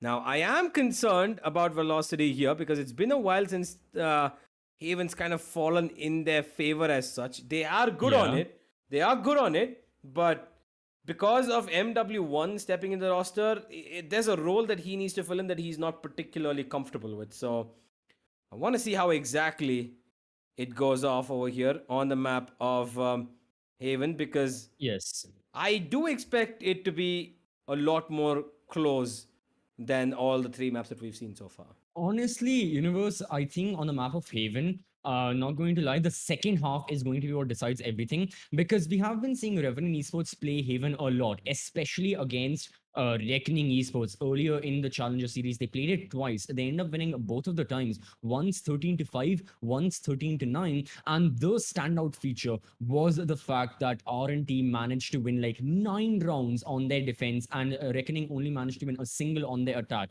in the latest match that was played. So it is going to be the defense of Revenant Esports I'm really looking forward to. Starting off the map, VLTB will be the ones on defense, and Revenant just have to survive somehow because they know defense will be their strong point. Unlike what was the case on the map of Breeze, where both of the halves were going in favor of Revenant, I think the first half should be taken by Velocity, and then we'll see a change. Like the defense of both of the rosters should be favoring them, but it's also more about the compositions. And as for the Revenant composition, I do not think it will be changing. They played the same comp against VLT, they played the same comp against M42, they played the same comp against Reckoning multiple times, and the composition is double initiator, but without a Sova. You would think on a map like Haven, you need a Sova, but Revenant have been managing to have no Cypher, no Sova, and making it work. For the time being, let's jump into the agent selection screen and see exactly what composition they'll be going for alongside Velocity.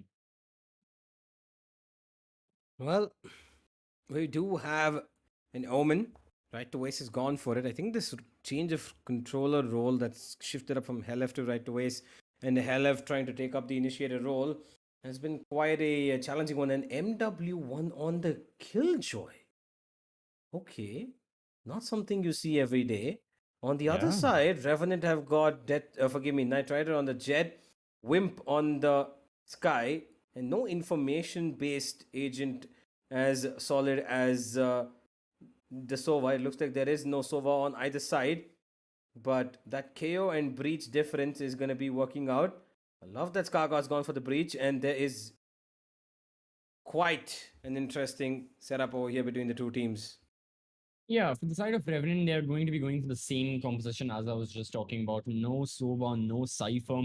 Their method of gaining information will be heavily reliant on the Killjoy turret, alarm bot, and on the Sky flashes alongside the dog. As for Velocity, yeah, the Killjoy, especially on Haven, has been a very, very contested agent, because in history, there have been so many times many different members in Velocity have played that KJ. Earlier used to be Vibho, then for a brief period when Marzel used to be in the roster, even he took up playing the Killjoy on the map of Breeze, and now obviously since both of those members have left the organization, gone to be signed into other teams, it's now fallen onto the shoulders of MW1. So yeah, the thing is, apart from the one change that we have seen between Right to Ace and Health, the swap that they have made, Killjoy has been there as an agent, but the player who plays Killjoy has changed many, many times on the side of Velocity. Now I believe they're looking to make MW1 the permanent member. So for the foreseeable future, it's not going to be changing. VLT have practically finalized almost all of their changes that they've made in their management, in their coaching staff, in the players, and this is looking to be their final form. As for Revenant, the same goes for them. They haven't made a lot of roster changes very recently. The comp that has been gaining traction, the roster that has been gaining traction alongside HBK, their coach, they are sticking with it and they're working through and through. So very, very good stuff for both the teams. They are now overall in South Asian Valorant really solidified their position internally. Like they've made sure it's going to be these players, this will be our team, this is how we are going to perform. And the fact that both of them have reached into the grand finals is a statement in itself. Now, speaking of the grand finals, map number 4 is on the way. The pistol round is upon us. Tetmaker gets 1 kill or double to start us off. The most Tetmaker fashion you can start a map. LF holding down towards a shot. He's got a Matarasu to bait him out. Good information. There it is. Flash goes through. Ember's not going to be surviving that. Spike down A. Spike drop. They spotted out the penultimate Last player as player well. standing. Deathmaker takes him out and a flawless pistol on the way for the side of Velocity. Oh, MW1. Loki actually spots him out. The flash comes through. Loki gonna go down. Okay. Not one chip of damage done to Velocity. Everybody's on 100 HP. That is a flawless round. Okay, for Deathmaker, he's like, okay, enough of Knight Rider. He was jealous of Knight Rider in the previous AMP. He's like, how dare he get 25 kills and I'm there on 19 or 20, one of those Deathmaker had. Now he's like, I'm gonna start popping off. Exactly what he started to do. 4 kills in the first round. Velocity, it's going to be the anti-eco. Proper anti-eco buy. You've got Spectres, full armor, Marshall on board. Revenant Esports, they do not want to invest anything in this round. Makes sense. And the first 2 rounds, always as they go, they're going to be very, very simple, very, very standard. Revenant want to plant the spike. That's all they want. But pushing into the bomb site, Stargod is all by himself. The fragment prevents the attackers from going through. Amaterasu peaks. He'll be good for 1. But Right Race is there to take his position. That's a triple kill for the Omen. Logista is now all alone. Well, that's about it for that round. Velocity, quick first 2 rounds for them to get the ball rolling, to get the momentum in their favor. Yeah. But here's where they need to try and keep things a little bit more disciplined. It is a buy round for the side of RNT, so they're going to look for these fights initially. Whereas Velocity should be trying to avoid them and maybe let Deathmaker play the first only contact person with that Marshall. And the remaining play a couple of close corners. And you can see that the B side is heavily guarded at the moment from both Amaterasu and Right to Ace. On top of this boxes on B does give him an advantage as Amaterasu. Just a ghost in his hands. Does have information that while Garage was spammed upon heavily, there's nobody really challenging it. Smoke goes up. Fake rather. And Revenant are being little up and down about this. Oh, Amaterasu. That grenade should give him a little bit more time. Keep them at bay. And Revenant have immediately gone away. It looks like they're going towards A now. I mean, they're just trying to get some information, but so far they haven't managed to isolate any members regardless. It's going to be Right to Ace who potentially can get the drop of Ember. Oh boy. Right to Ace at the smoke. He could have gotten that kill. Now Ember knows, and it's going to be an executor onto the A-bomb side. MW1 has to hold them off. He can't get a kill with that Spectre against the Phantom. He goes down. Help is maintaining position right here. He knows there's so many members around him. He needs the support of his teammates. He has called the rotations in. The KO is towards Heaven as Hellfighter manages another kill left. all by himself. He is doing God's work.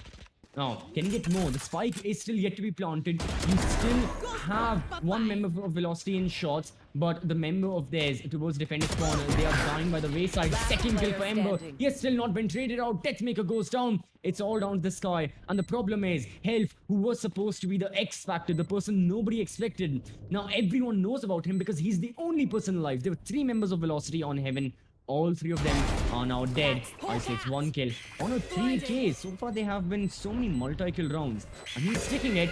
He has been flashed. It's going to be someone from Heaven jumping down. There's the audio cue. Time is running out. Swings. Knight Rider knew about that. 3K for Knight Rider, 3K for Hellfighter. And Revenant Esports, it costed them 3 lives, but they managed to get the first round out of 3. Well, first round for the side of Revenant, but Helef did quite a bit of damage to them before they were able to secure that round. Two players being forced to play on half armor right now. And Velocity have their full buy. Deathmaker with the operator as well, going up towards A main. Helef to support him from short, but the mid region seems to where everybody's focused. Deathmaker smoked off of this angle. That gives a lot of space for Revenant to close in onto. And he's going to be a little bit passive about that. A main side. MW1 though. Getting off of his turret there. Deathmaker hoping that somebody walks into his crosshair right about now. Scar God. He's not going to peek him. He knows that he can just get away with that jet smoke. And now Deathmaker's dash is unavailable as well. Revenant. Quite a few sound cues across the map, but it looks like right to waist could be the first point of contact between him and Ember. Very slow play here from both sides, and Ember wins that fight so well. LF spotted out here while he will blind one person and probably gonna get completely shuttled off here. None of that utility touches him, but he still goes down anyway. Oh, that could have really been something, but no, it's going to be Revenant Esports getting a total of 3 points for themselves remaining. without any. Make that foam. MW1 as the only person alive. He manages to get 1 kill, and he 30 knows seconds it's left. best to back off right now, to not go further, because yeah, against 4 members, it's just a death sentence practically if you go for the fight. Still looking for Spike something. planted. It's going to be Stargo maintaining possession. Excellent headshot. He predicted that. Oof. Went for the counter strafe, and it worked. Really good stuff. Now Knight Rider also doesn't know where MW1 is. Holding the angle. No, this time the Killjoy won't manage to get the kill. 5 HP, but it's still enough to secure the round. Revenant Esports have now equalized the score, and they're back on their winning ways. Both teams are now on neutral ground, and from this point forward, this is where the real fight starts, because now it's not just going to be the guns that are going to be in play. It's also about the ultimate economy that will be maintained from both of the rosters. Already we can see that Velocity, they have got, you know, Sky Seekers, and they've got the Blade Storm. As of the side of Revenant, they've got the Cosmic Divide on Astra and the Blade Storm. So a lot of these ults are going to play a major factor, as we see a tactical timeout has been taken by Revenant. Yep. 2 and 2. They've got the momentum back, but this timeout. You know, we've had both the teams taking timeouts at very odd times. That, you know, I wouldn't say odd times, but at times that we would say is they take a timeout after winning. Like, fair enough. Like, you know, you want to switch things up, maybe get something different so that Velocity don't expect it. But at the same time, you know, you're running the risk of maybe having the one point where these timeouts could actually be, you know, very useful when, you know, you're facing a little difficulty as to how to make things work. But when there's a winning formula, it's kind of like saying when something's not broken, why fix it? Absolutely. So now, going back into the 5th round, the tactical timeouts there. Teams may want to shake up their comp, like you said. If it's working, keep it the same way it is as Revenant did on the map. Deathmaker now pushing through. Wasn't the best intention. Granted, it is a thrifty round after all from the side of Velocity. They don't have a care in the world. They have a 3-man stack on the bomb side, right to it. Oh, he manages the kill. Now they've got the flash, but before the flash Player could pop, standing. Wimp gets one. Knight Rider swings wide, and Amaterasu is the only man who survives. So another round done and dusted. Revenant took one person, like they took a hit of one person, but that's about it. They wouldn't mind that. They will now have the lead for the very first time on the map of Haven. Oh, good shot by Amaterasu. A little bit of a problem. He can't retrieve that rifle, and everyone knows about his location. So how can he manage to survive or be safe? No, unfortunately for him, he cannot. Revenant Esports are now going to be really on winning ways, and Velocity have to figure out a way that in their full buy, they stop it. Because if Velocity do not win here, this is going to snowball out of control, and this will have really severe negative repercussions for the defensive side. And as soon as the side swap happens, what we discussed in the pre-match presentation, Revenant are very strong on their defense. This is the chance for Velocity to get more rounds, and they very well should.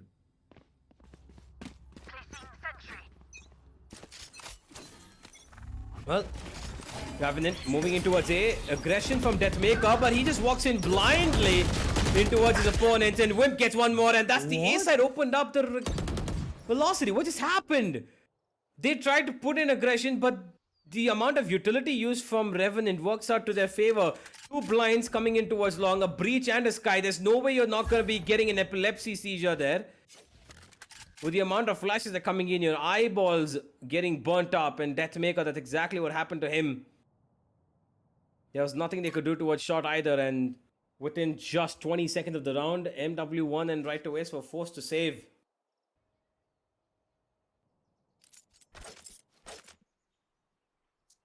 All right.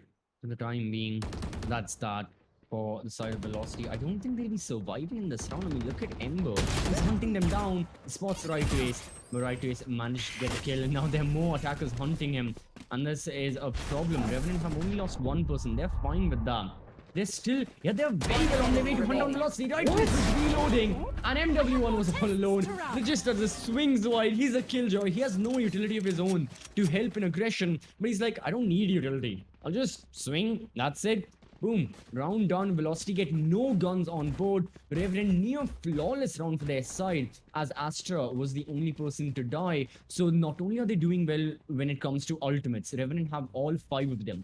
Not only are they doing well when it comes to rounds, they've got a 2-round lead, but their credit economy as well, it's on the up and up. It's really looking very well. They have so much money saved up. Velocity, desperate times for their side now.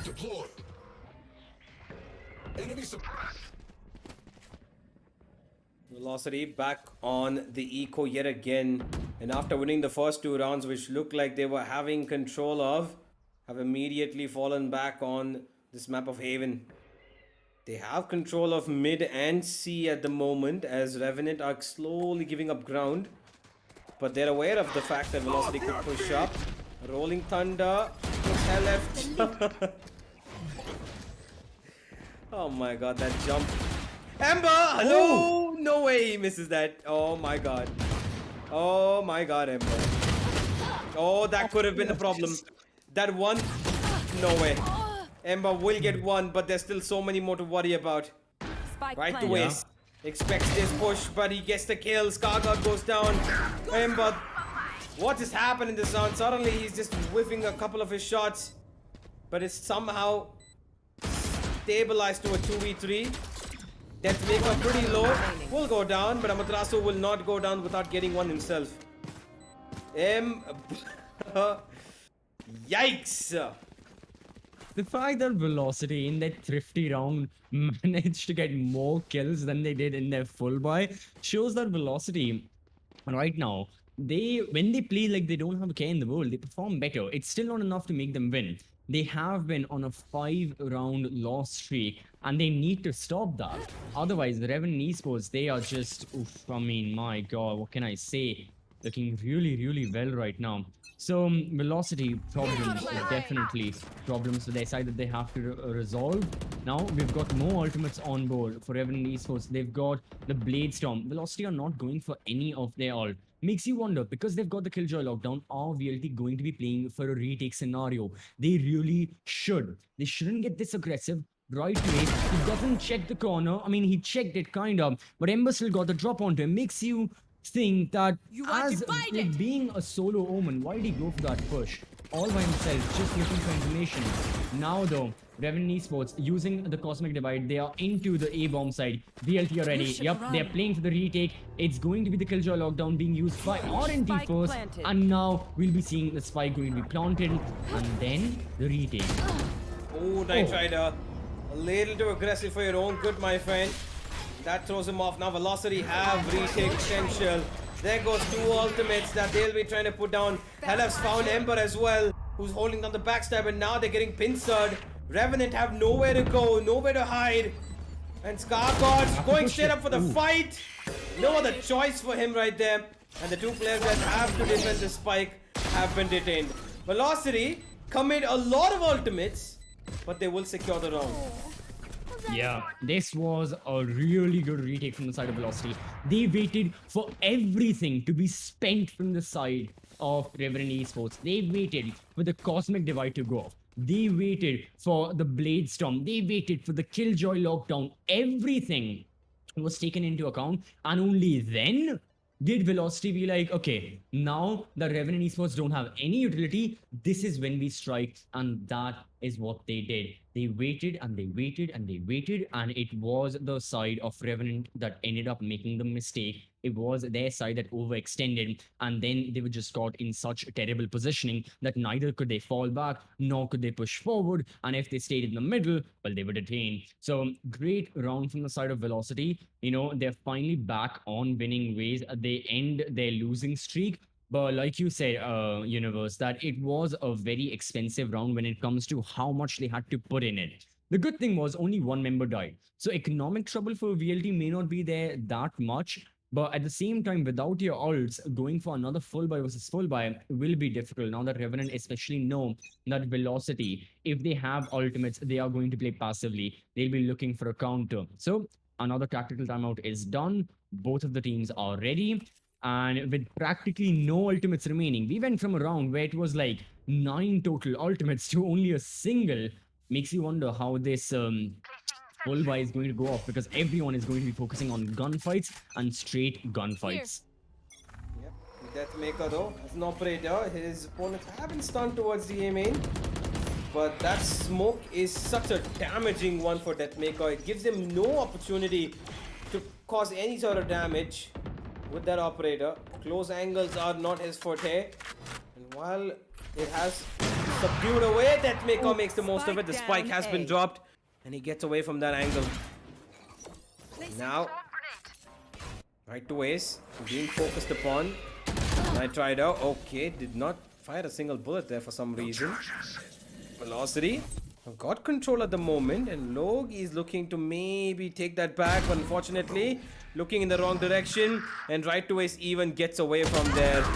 The Ember will shut him down. The smoke dissipates just at the right time, and while the B side has been taken control of and there is a plant possibility here, it's still a 4v2 in the favor of Velocity. But Revenant are actually keen on going towards the C side. They're moving in together as a team. And MW1, because his utility is nowhere near, they're not going to be able to find this. Only the one turret towards the garage hallway. And with the flank going down, it's up to MW1 to try and stop this early. That blind should give them information. But Wimp gets away for versus 2. Great flash comes in. Second one as well to follow up. Now it's on to just one player. They don't detect Ember, but they will find the one player on there.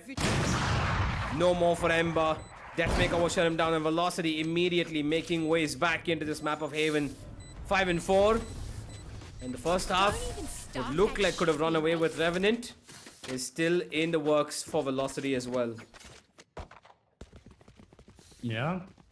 Revenant Esports almost, they could have tried, but no, all the cards towards the end were stacked up against them, and Velocity got a simple win. So now finally Velocity have made Revenant bleed, because all the credits that Revenant Esports had saved up are being spent. This is probably going to be their second last full buy. If they can afford it, the next round is going to be a little bit weaker. Absolutely, it will be. So they got to be careful with how they manage the economy. For Velocity, once more, you know, with there being a total of 3 rounds remaining in this half, we may see another wave of ultimates being used. But for the timing, this is going to be another round where practically no ult is there, except for Right to Ace from the shadows. People still have to rely on their guns. Deathmaker uses that, gets a great shot onto Knight Rider, and now falls back. So, yet again, Revenant Esports are without their jet. Then again, Ember is solo peeking an angle, and he gets punished for that. Now, towards the A-bomb side, Health has to fall back because he knows it's way too dangerous to stay in the bomb side. 3 members, all 3 surviving members flood him, and Velocity are back on for a retake. Oh, that was a good stomp, but Right to Ace actually stabilizes. They expect this push from Revenant. Namatrasu not gonna win that fight against Scar God. Well, he did have the information that there are players right here. Halef though gonna make his move. He's gonna find both of them. Oof. While they were sticking together, they did not expect that Halef was gonna push in so quickly, because they wanted to go towards shot.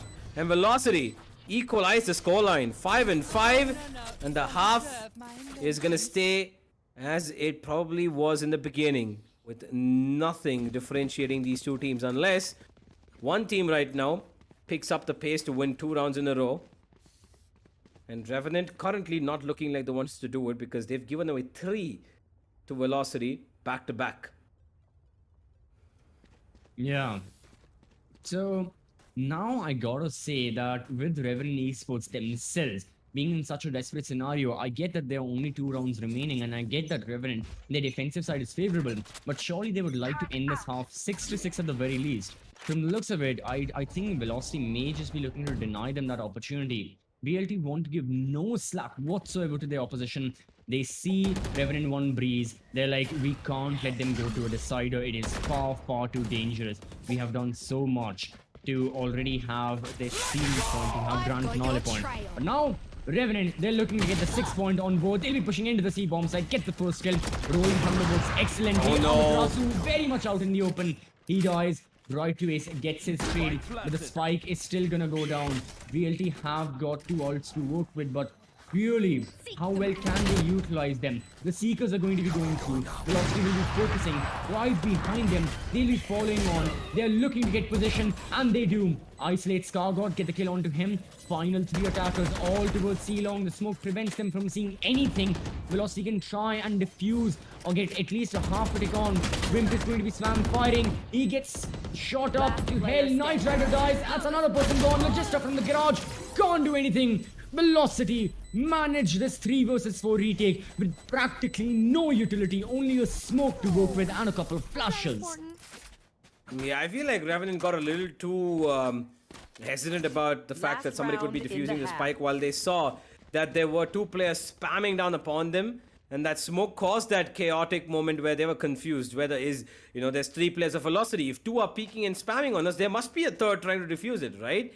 No, that's not the case. Velocity played that to perfection. Let Deathmaker get on top. Helaf was right on close to him towards the green boxes.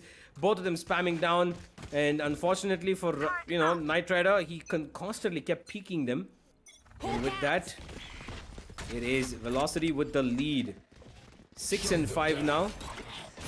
Their attack might just be with a little bit of an advantage, unless there's something else that goes the wrong way. Revenant find Garage and the seaside. And having no ultimates at the moment, Velocity are going to be in trouble, whereas there is a cosmic divide to keep them at bay. And to couple up with that, there's a Killjoy ultimate as well. Lots of time being wasted here. Exactly. Revenant Esports are like, this round is practically ours. Ember. Oh my god! He managed to have 1 kill and he delayed Amaterasu enough for him to be detained. All down to Deathmaker. He kinda did his job. All down to the Jet. Deathmaker spots 1, gets 1, goes back. That's it. That's all he'll be getting. Amaterasu's position is known. Oh, he gets 1 kill. Doesn't know about Wimp. No, he did not. It's going to be Revenant Esports equalizing the half 6-6. Both of the teams, they'll be fine with this half, but yeah, both of the teams inherently know that they gave away a couple of those rounds when they really should not have. Velocity had their losing streak, and then Revenant as well. They got a bit sloppy with their economy and with their plays, and it did not work out. So we are back down, and we are back to square one. We were starting off, like I said, on a neutral ground. But the thing is, Revenant on their defense on Haven have been looking very strong against M42, against Reckoning, and to an extent even against Velocity at times. How can Velocity prevent that from happening like they did previously, like they did the last time both of the teams met up against each other? It's all coming down the pistol round. Here we go. 6-6, the pistol round. Velocity on the attack, as this time they hope for similar success on the pistol as the Deathmaker found them on the defense. But Revenant have already made their defensive rotations very quickly. And with that information, Wimp, he's gonna go and push his teammates to get that fight. But Deathmaker just absolutely obliterates Knight Rider's head off of his body. And Wimp and Scargo, though, they will decapitate the members of Velocity on A main. Amaterasu, while he's got 1 trade back, this is Velocity's cue to maybe go back, because there's 2 players on A, but they can afford to fight them because one of them is pretty damn low and only one trade can come through if at all anything. And Ember, he's holding up towards C long, so he's got information about the fact that there could be a rotation coming in. But because he is so forward in his positioning, Wimp and his teammate right now don't need to rotate, and that's kind of why they're even pushing in. Oh boy, information plenty, the timing works out, and right to ace finds the one that he needs to, and now Ember needs to make a move because Velocity have gotten the A side for 30 themselves. seconds left. Yeah, and the thing is, they can plant the spike. It's going to be a little bit of an extra economic boost for their side. It's all down to the Astra, all down to Ember. The round was looking really good for Revenant Esports, especially after they had that A-long push when two of their members peaked together, got that double kill. Then things fell and they kept on falling and got worse and worse. Now, all by himself. The good thing is Velocity members are all on low HP. So if you can isolate a couple of these gunfights in just 1-2 body shots, will be it. He's going to be checking the corner, sees another person, but can't flick in the nick of time to get a right to ace as well.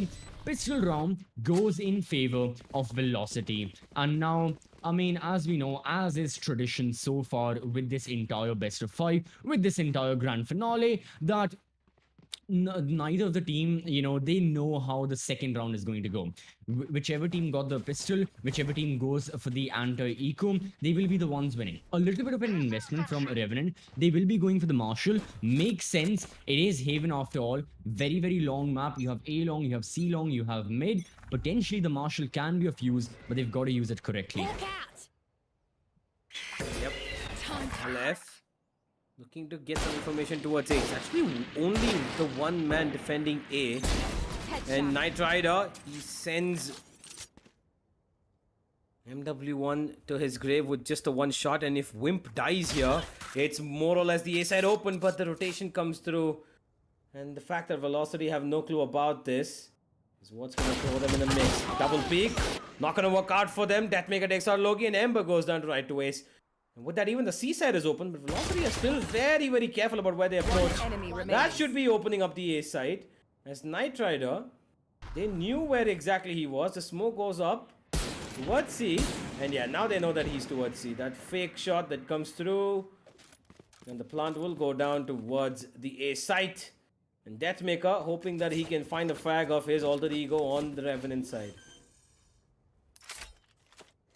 For the time being, yeah, if he can get one kill, it's going to be great. His position is known though, and that's the problem. Everyone inside of Velocity is going to be hunting him down. They don't want the Marshal to be carrying over into the next round. It's going to be a free rifle.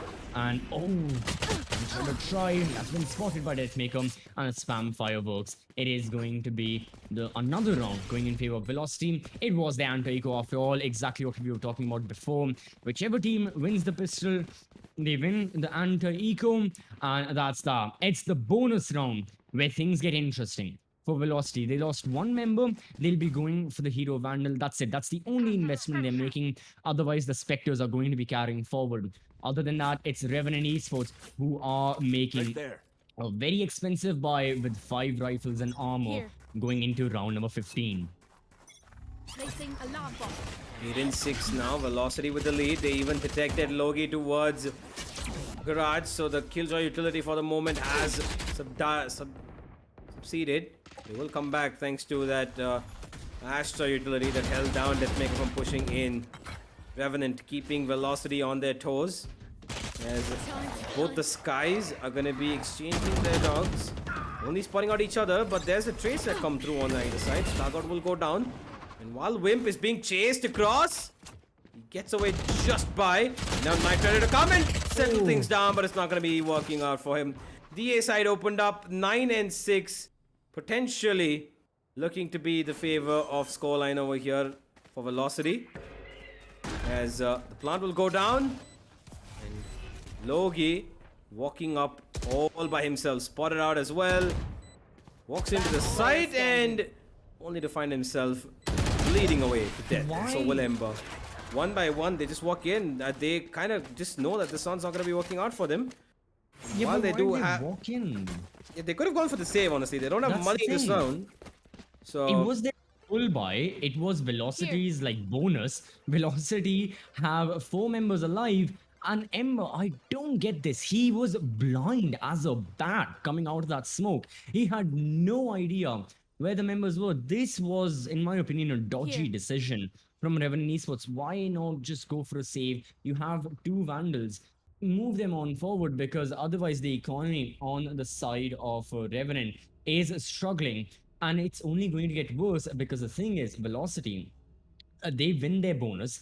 They pick up the rifles that were dropped from the bodies of Revenant. They have a 3-round advantage. Revenant are now on an eco, which means that Velocity will not only will they be getting 10 rounds, but they are farming their ultimates by getting those skills, by picking up the alt orbs. This is win-win-win situation for Velocity. Revenant Esports, they could have managed to get back something from that previous round. 2 of those Vandals, they could have dealt damage.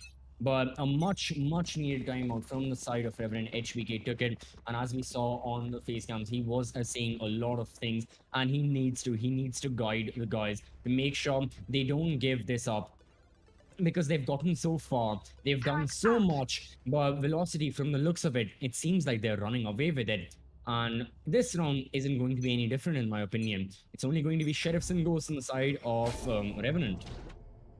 Yep. They're gonna have to work with these, and number 10 for Velocity looks imminent to come. That knife gonna give away the information that there's one on the left, and oh my god! Players of Velocity whiff just as much as a blinded Ember, but they still get the kills. And with that, round secured. Wimp and Knight Rider. What do they have in store? A Shorty could make a difference here. Nah, no way. Deathmaker gets all of them. 3K for him. And with that, ladies and gentlemen, Velocity slowly slipping away to become the Challenger Series winners. They're 3 rounds away from victory here. 3 rounds away from sealing this best of 5. 3 rounds away from glory. Yep. Man, for Velocity, it is a lot about that glory as well. Even though, you know, if they win, they will be going home. But that 4 lakh rupee prize, Revenant Esports, the fact that they've managed to get into the grand finals as well, even if they are the runners up, they will still not be going home empty-handed. They'll get 2 lakh rupees. But this round, they want a lot more. They're looking for the revenge. Ember gets a triple kill as MW1 looks to make things right. Now, Velocity though, they've lost a lot of members. Revenant Esports, they've lost a lot of members. The Seekers give away the position to Registra. He destroys the Nanoswarm. He has to fall back. VLT managed to plant the spike, but the thing is, they don't have a duelist. They don't have someone who can get those heavy kills. They have to rely on their solo ability and their mechanical skills. Oh boy. LF finds that kill on the Logi, and now they know that he's towards shot as well. And the fact that Knight Rider has an operator makes it even worse for him. Because now he needs 1v1s. He cannot fight this as a spray down battle. And they double up and he will not connect a shot. 11 for Velocity.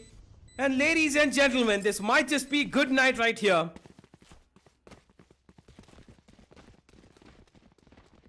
An eco again for the side of Revenant. But they are not going to be affording that eco because they will have to force in. Or else they fight for overtime. But are they going to be ecoing? Yes, they are. They're buying semi-weapons here. Spectres, Marshals, half armors. They're playing for the long run here. They have to. There's no other choice about it. A heavy commitment towards C. And the B side left completely empty. This is a gamble that they're going to have to make right now. As they try to play a little bit of an off angle. Yep. Oh boy. Oh man. Deathmaker dashes in to his own death. But the remaining of Velocity players keeping themselves alive, hale and healthy. And Logi, just a bit of damage on him. But there's too many players to be facing here. Seekers come out from the attack. All of them towards C. Helef fights Knight Rider and gets his kill. For unnecessary reasons, Revenant don't need to fight this. But look at MW1. Oh, the timing. The timing is insane. And they actually go, no way. He's gotten away from him. Look at them. They're back and back against each other. He just gets away from him. Oh, my word. He knows about... Oh, he goes back. Imagine the surprise on his face. Does Imagine he? the surprise. Oh my god. Jesus, this was God. Alright. Velocity still They take match point, and now they have everything just at their fingertips. They've played a flawless run so far in this entire Challenger series. They came into the second qualifiers. They played in the playoffs. Flawless run there as well. They almost lost a best of 3 to their current opponents, Revenant Esports, but they managed to snag the win. They were in the grand finals all along from the upper brackets, and now only a single round differentiates them from being the winners. Let's see what can potentially be the final round of this entire Challenger series. Knight Rider has got the operator. Velocity playing passively. They are waiting and waiting for Revenant to do something. For the time being, everything is at a standstill. Right to Ace, very close to Ember, and he finds him Ember. He's constantly playing in that one position, and ladies and gentlemen, we might be looking at the end. There's 2 ultimates available, very defensively heavy. Yep. Velocity are rotating back, and Wimp, yet again, the only man to probably safeguard this ace side, and he's got a good angle, but it's almost a one and done given the numbers on the opponent side. Deathmaker holding him at bay for the moment, as Velocity look towards the B side, and rightfully so as well. It is the most unexpected one. That flash gives it away, and they should be hoping that this works out for them. Deathmaker really close. Oh my god, he just absolutely destroys Wimp.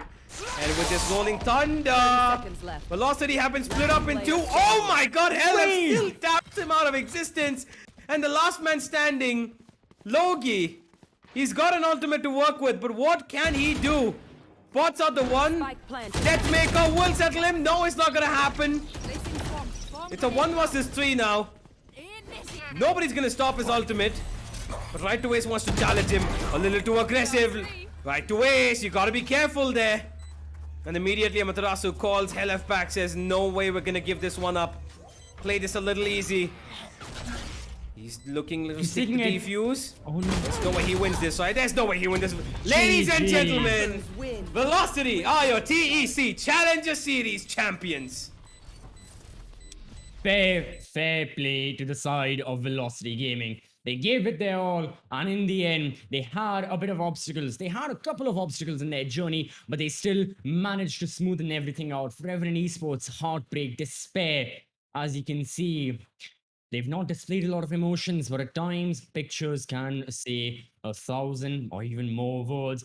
Surely they gave it their 1,000% every step of the way. Revenant, they had everything to prove, to show to everyone that they belong in Tier 1 South Asian Valorant. And guess what? They may not have taken the win here in the Challenger series, but they for sure have taken a lot of hearts of the audience. The performance they've had, the result that they've provided every single time they have stepped into the server, no matter who their opposition was, they have given a brilliant fight till death. And in this case, it was Velocity that ended up driving them to that very point of death, that very point of no return. It was Velocity, the only team that could challenge Revenant Esports. They were the ones who put Revenant Esports in the lower brackets. They were the ones who put Revenant Esports in their place in runners-up. Velocity, congratulations to them. They are walking home with the prize of 4 lakh rupees.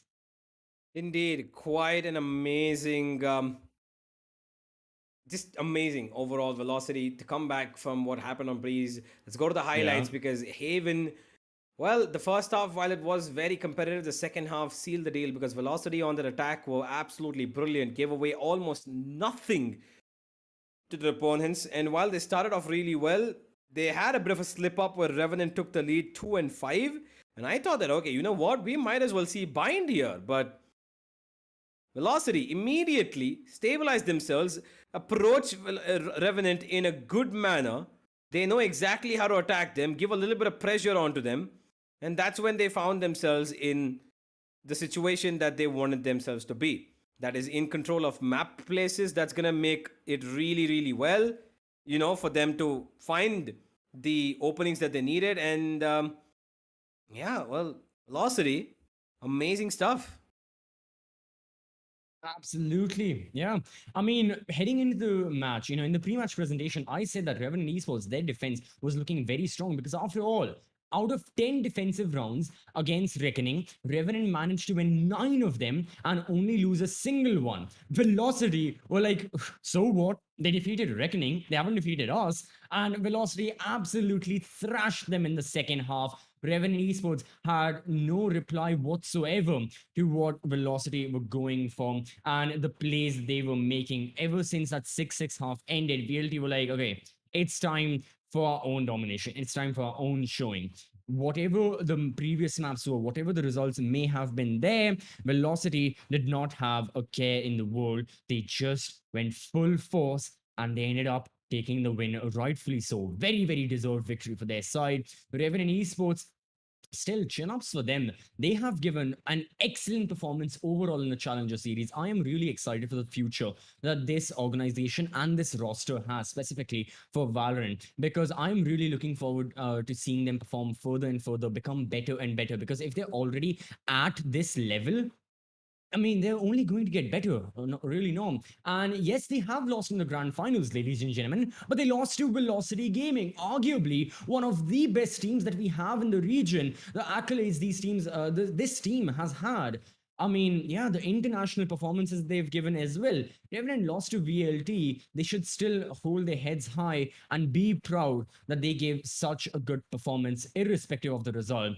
Then again, Velocity, the thing is that for their side as well, yeah, there were a couple of mistakes. Personally, I feel like still, with MW1 playing the Killjoy, especially on Haven, it kind of felt like Velocity at the moment are still trying their old strategies and they're just looking for MW1 and trying to make him a substitute of the roles Vibho used to play. But both the players are very different. Both the people are very different in their play style. So obviously, Velocity are in very, very competent hands. They've got Sleepy, they've got CA, and the players themselves are so very experienced. I'm not going to give them advice. They know what to do. But I think Velocity will be looking in the next couple of weeks or so to build new strategies, to do something new with this roster. And rightfully so, they should do that. They should not be logging on to their old strategies. Whatever worked in the past is not going to work anymore. Revenant are a brilliant example of that. A team who is constantly adapting, a team who is not afraid to change, go against the meta. Things are working for them. And for Velocity, they'll be looking to do the same. But yeah, gotta say, looking back at these highlights, there were a lot of ups and downs. Fair play, the missed shots. Oh, those were funny, but man, the shots were still crispy. All of them from every single player. Yep, most certainly indeed. Velocity, they are going to be happy with this victory. Even though Breeze went away from them, they immediately find themselves solidifying the map of Haven. Couple of things to note from Velocity. Not a single round given away from them in the second half. 13-6 is how they settled it. They won all the rounds on their attack. And absolutely well done from them. True, true. Really, really good stuff for the side of Velocity. And yeah, as we're taking a look at the highlights as well, we've gone over exactly what has happened, but in a bit of a more, I don't know, like funny kind of way and stuff. I've just been informed that our dear co-caster Aggressive, he had made a bet that if Velocity would lose the map of Breeze, he would be changing his name to Aggie. I don't know if that's permanent or not, but he has told me to tell that on stream. So the next time, whenever we have a Valorant matchup here at the Esports Club, we'll be seeing Aggie instead of Aggressive. I mean, practically everyone calls him Aggie anyways. Regardless of that, just had to put it out there. But overall, more importantly, coming back to right now, not just the future, Velocity really dominant. And man, there were so many standout performances in this entire Challenger series. It feels ages ago that we had, because there was so much.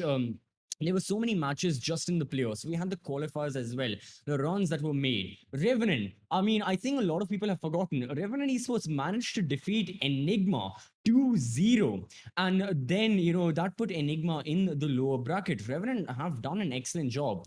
Till the time they met up against Velocity, they had not lost a single map. They defeated Enigma 2-0. They defeated Reckoning 2-0. They won one map against Velocity in the upper bracket finals as well. Then even when they went to the lower brackets and they met up against Reckoning again, they still won the best of three. Guess what? 2-0. The only times Revenant have lost maps, it has been to Velocity. And it shows the consistent performances these lads have been giving time after time, not just overall, but in the server as well. Let's take a look at the scoreboard. Again, beautiful, beautiful scoreboard that we've had for this Challenger series, and the statistics far just like it.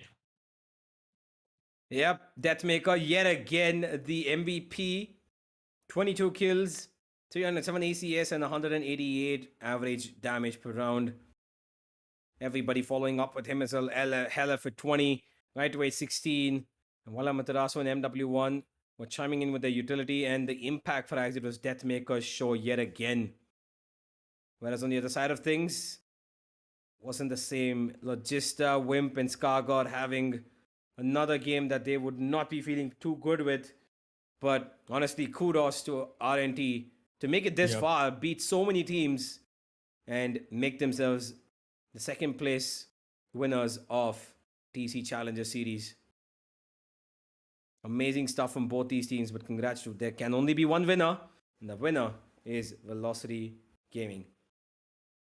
There can be only one winner. I mean, was that Sova who says that? Anyways, it's going to be side of Velocity Gaming. They will be the champions once more. If you're just joining into the stream, make sure you see the entire 5 hours that we've had so far. Make sure you relive every single moment. But yes, Velocity are going to be declared champions. Excellent form that this roster has had. They've made so many changes as recently as the past couple of days. A lot has been taking place, but now they seem to be fixated on the lineup that they have, and well, with the experience, with the sheer amount of experience these players possess individually and together, it seems like it is going to be a secret of success, or it's going to be just, you know, more and more success from the next point forward. Yep. Well, ladies and gentlemen, that wraps up the entire day, and as you can see on the map video screen as well, it's Velocity Gaming to take the victory. While they had let it go to a map number 4, it's still a dominant victory nonetheless. It's going to be amazing. And yeah, let's have a look at the series MVP of the Challenger series. Who else would it be?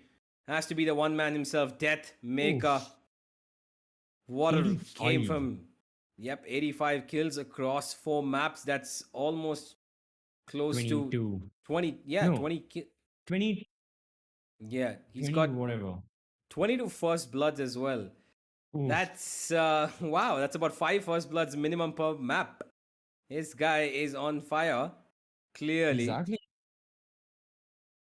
I mean, that's the thing that, yeah, he was just in his form. There were a couple of instances where, sure, he was, you know, outshined by like someone like Knight Rider, who was in a way his arch nemesis, both of them playing the Jet. At times, Knight Rider also played the Chamber. But overall, when you look at it from the larger scheme of things, because of the fact that Velocity won 3 maps compared to the one that Revenant have, Deathmaker just had such a good performance, and he absolutely deserves the series MVP prize right now. Excellent performance from him through and through. You know, at every stage, at every step of the way, not just in the qualifiers, in the playoffs as well, against fellow tier 1, tier 2 teams here in South Asia, S-Man always does perform. And I've got to say that now let's have a look at the brackets, because we've talked about the grand finals. We've talked about the previous matchups as well. Now we can have an overarching view at everything that took place in this double elimination playoffs that we had after the qualifiers. We started off Velocity up against Lethal Esports. It was one former teammate against his team. VLT ended up winning 2-0. True Rippers defeated M42 Esports. Again, 2 up-and-coming teams who have also made a couple of changes in their rosters or are planning on making changes. And then True Rippers won that. Then we had Reckoning Esports defeating Medal. Yeah, no questions with that. Revenant, big upset. This was the first upset. People truly realized the potential of Revenant. They were like, okay, this team can achieve a lot of things if they can defeat Enigma 2-0. And then Universe, take us through the lower brackets and following what took place. Well, in the lower brackets, while they had, you know, quite a bit of a run, Revenant Esports. It was just a one match that they had to play, and Reckoning completely got beaten out there. While it was a very close matchup between the two, I think Reckoning had their match in Revenant, and Revenant were able, to get themselves quite a bit of a convincing victory. And Revenant, they have beaten Enigma, they've beaten Reckoning twice, and it's kind of interesting. Their first game was against Enigma, second game against Revenant. When they lost to Velocity, they went back to Reckoning and beat them again, and then came back to Velocity and lost to them again. But then they were either way able to pull out one map against Velocity and beat every other opponent clean slate. So that says a lot about the way Revenant are playing, and I would expect them in the tournaments to come. They're going to be doing a lot better with the preparation that they're going to have, with the amount of strategies that they're going to be developing. And of course, not to forget, with the new agent that's come up, maybe, put it up in their lineup. Who knows how they're going to work it out. But yeah, ladies and gentlemen, that's been the story of the TEC Challenger Series. It's been quite an interesting tournament across the entirety, through the qualifiers, now to the grand finals. Absolutely. Come to a big, large end. And yeah, we hope that you all enjoyed what we provided you. The Valorant action, absolutely amazing across the match, across the board for every single match. And don't forget, all of this was made possible by our lovely sponsors. So don't forget to go check out LG Ultragear and their monitors. Go get yourself some of those 144Hz monitors to make your gameplay a lot more smoother and better looking. And don't forget, ZOTAC Gaming give you some of the best graphic cards out there, and a lot of, their graphic cards make you a better player. And of course, Crucial with their SSDs. The fastest PCs out there are powered by Crucial.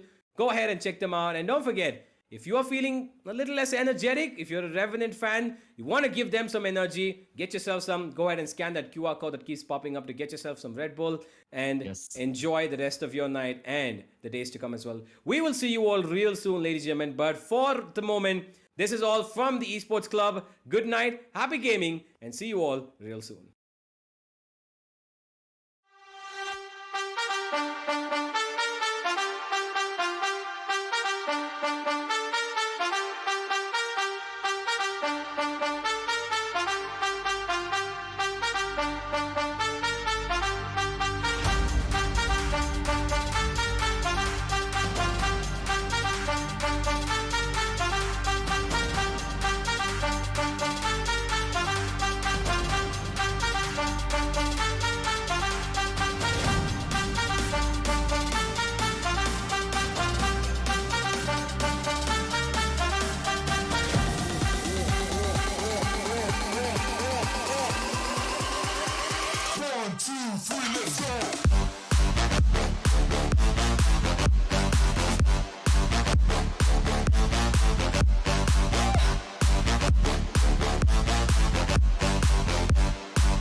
2, 3, let's go.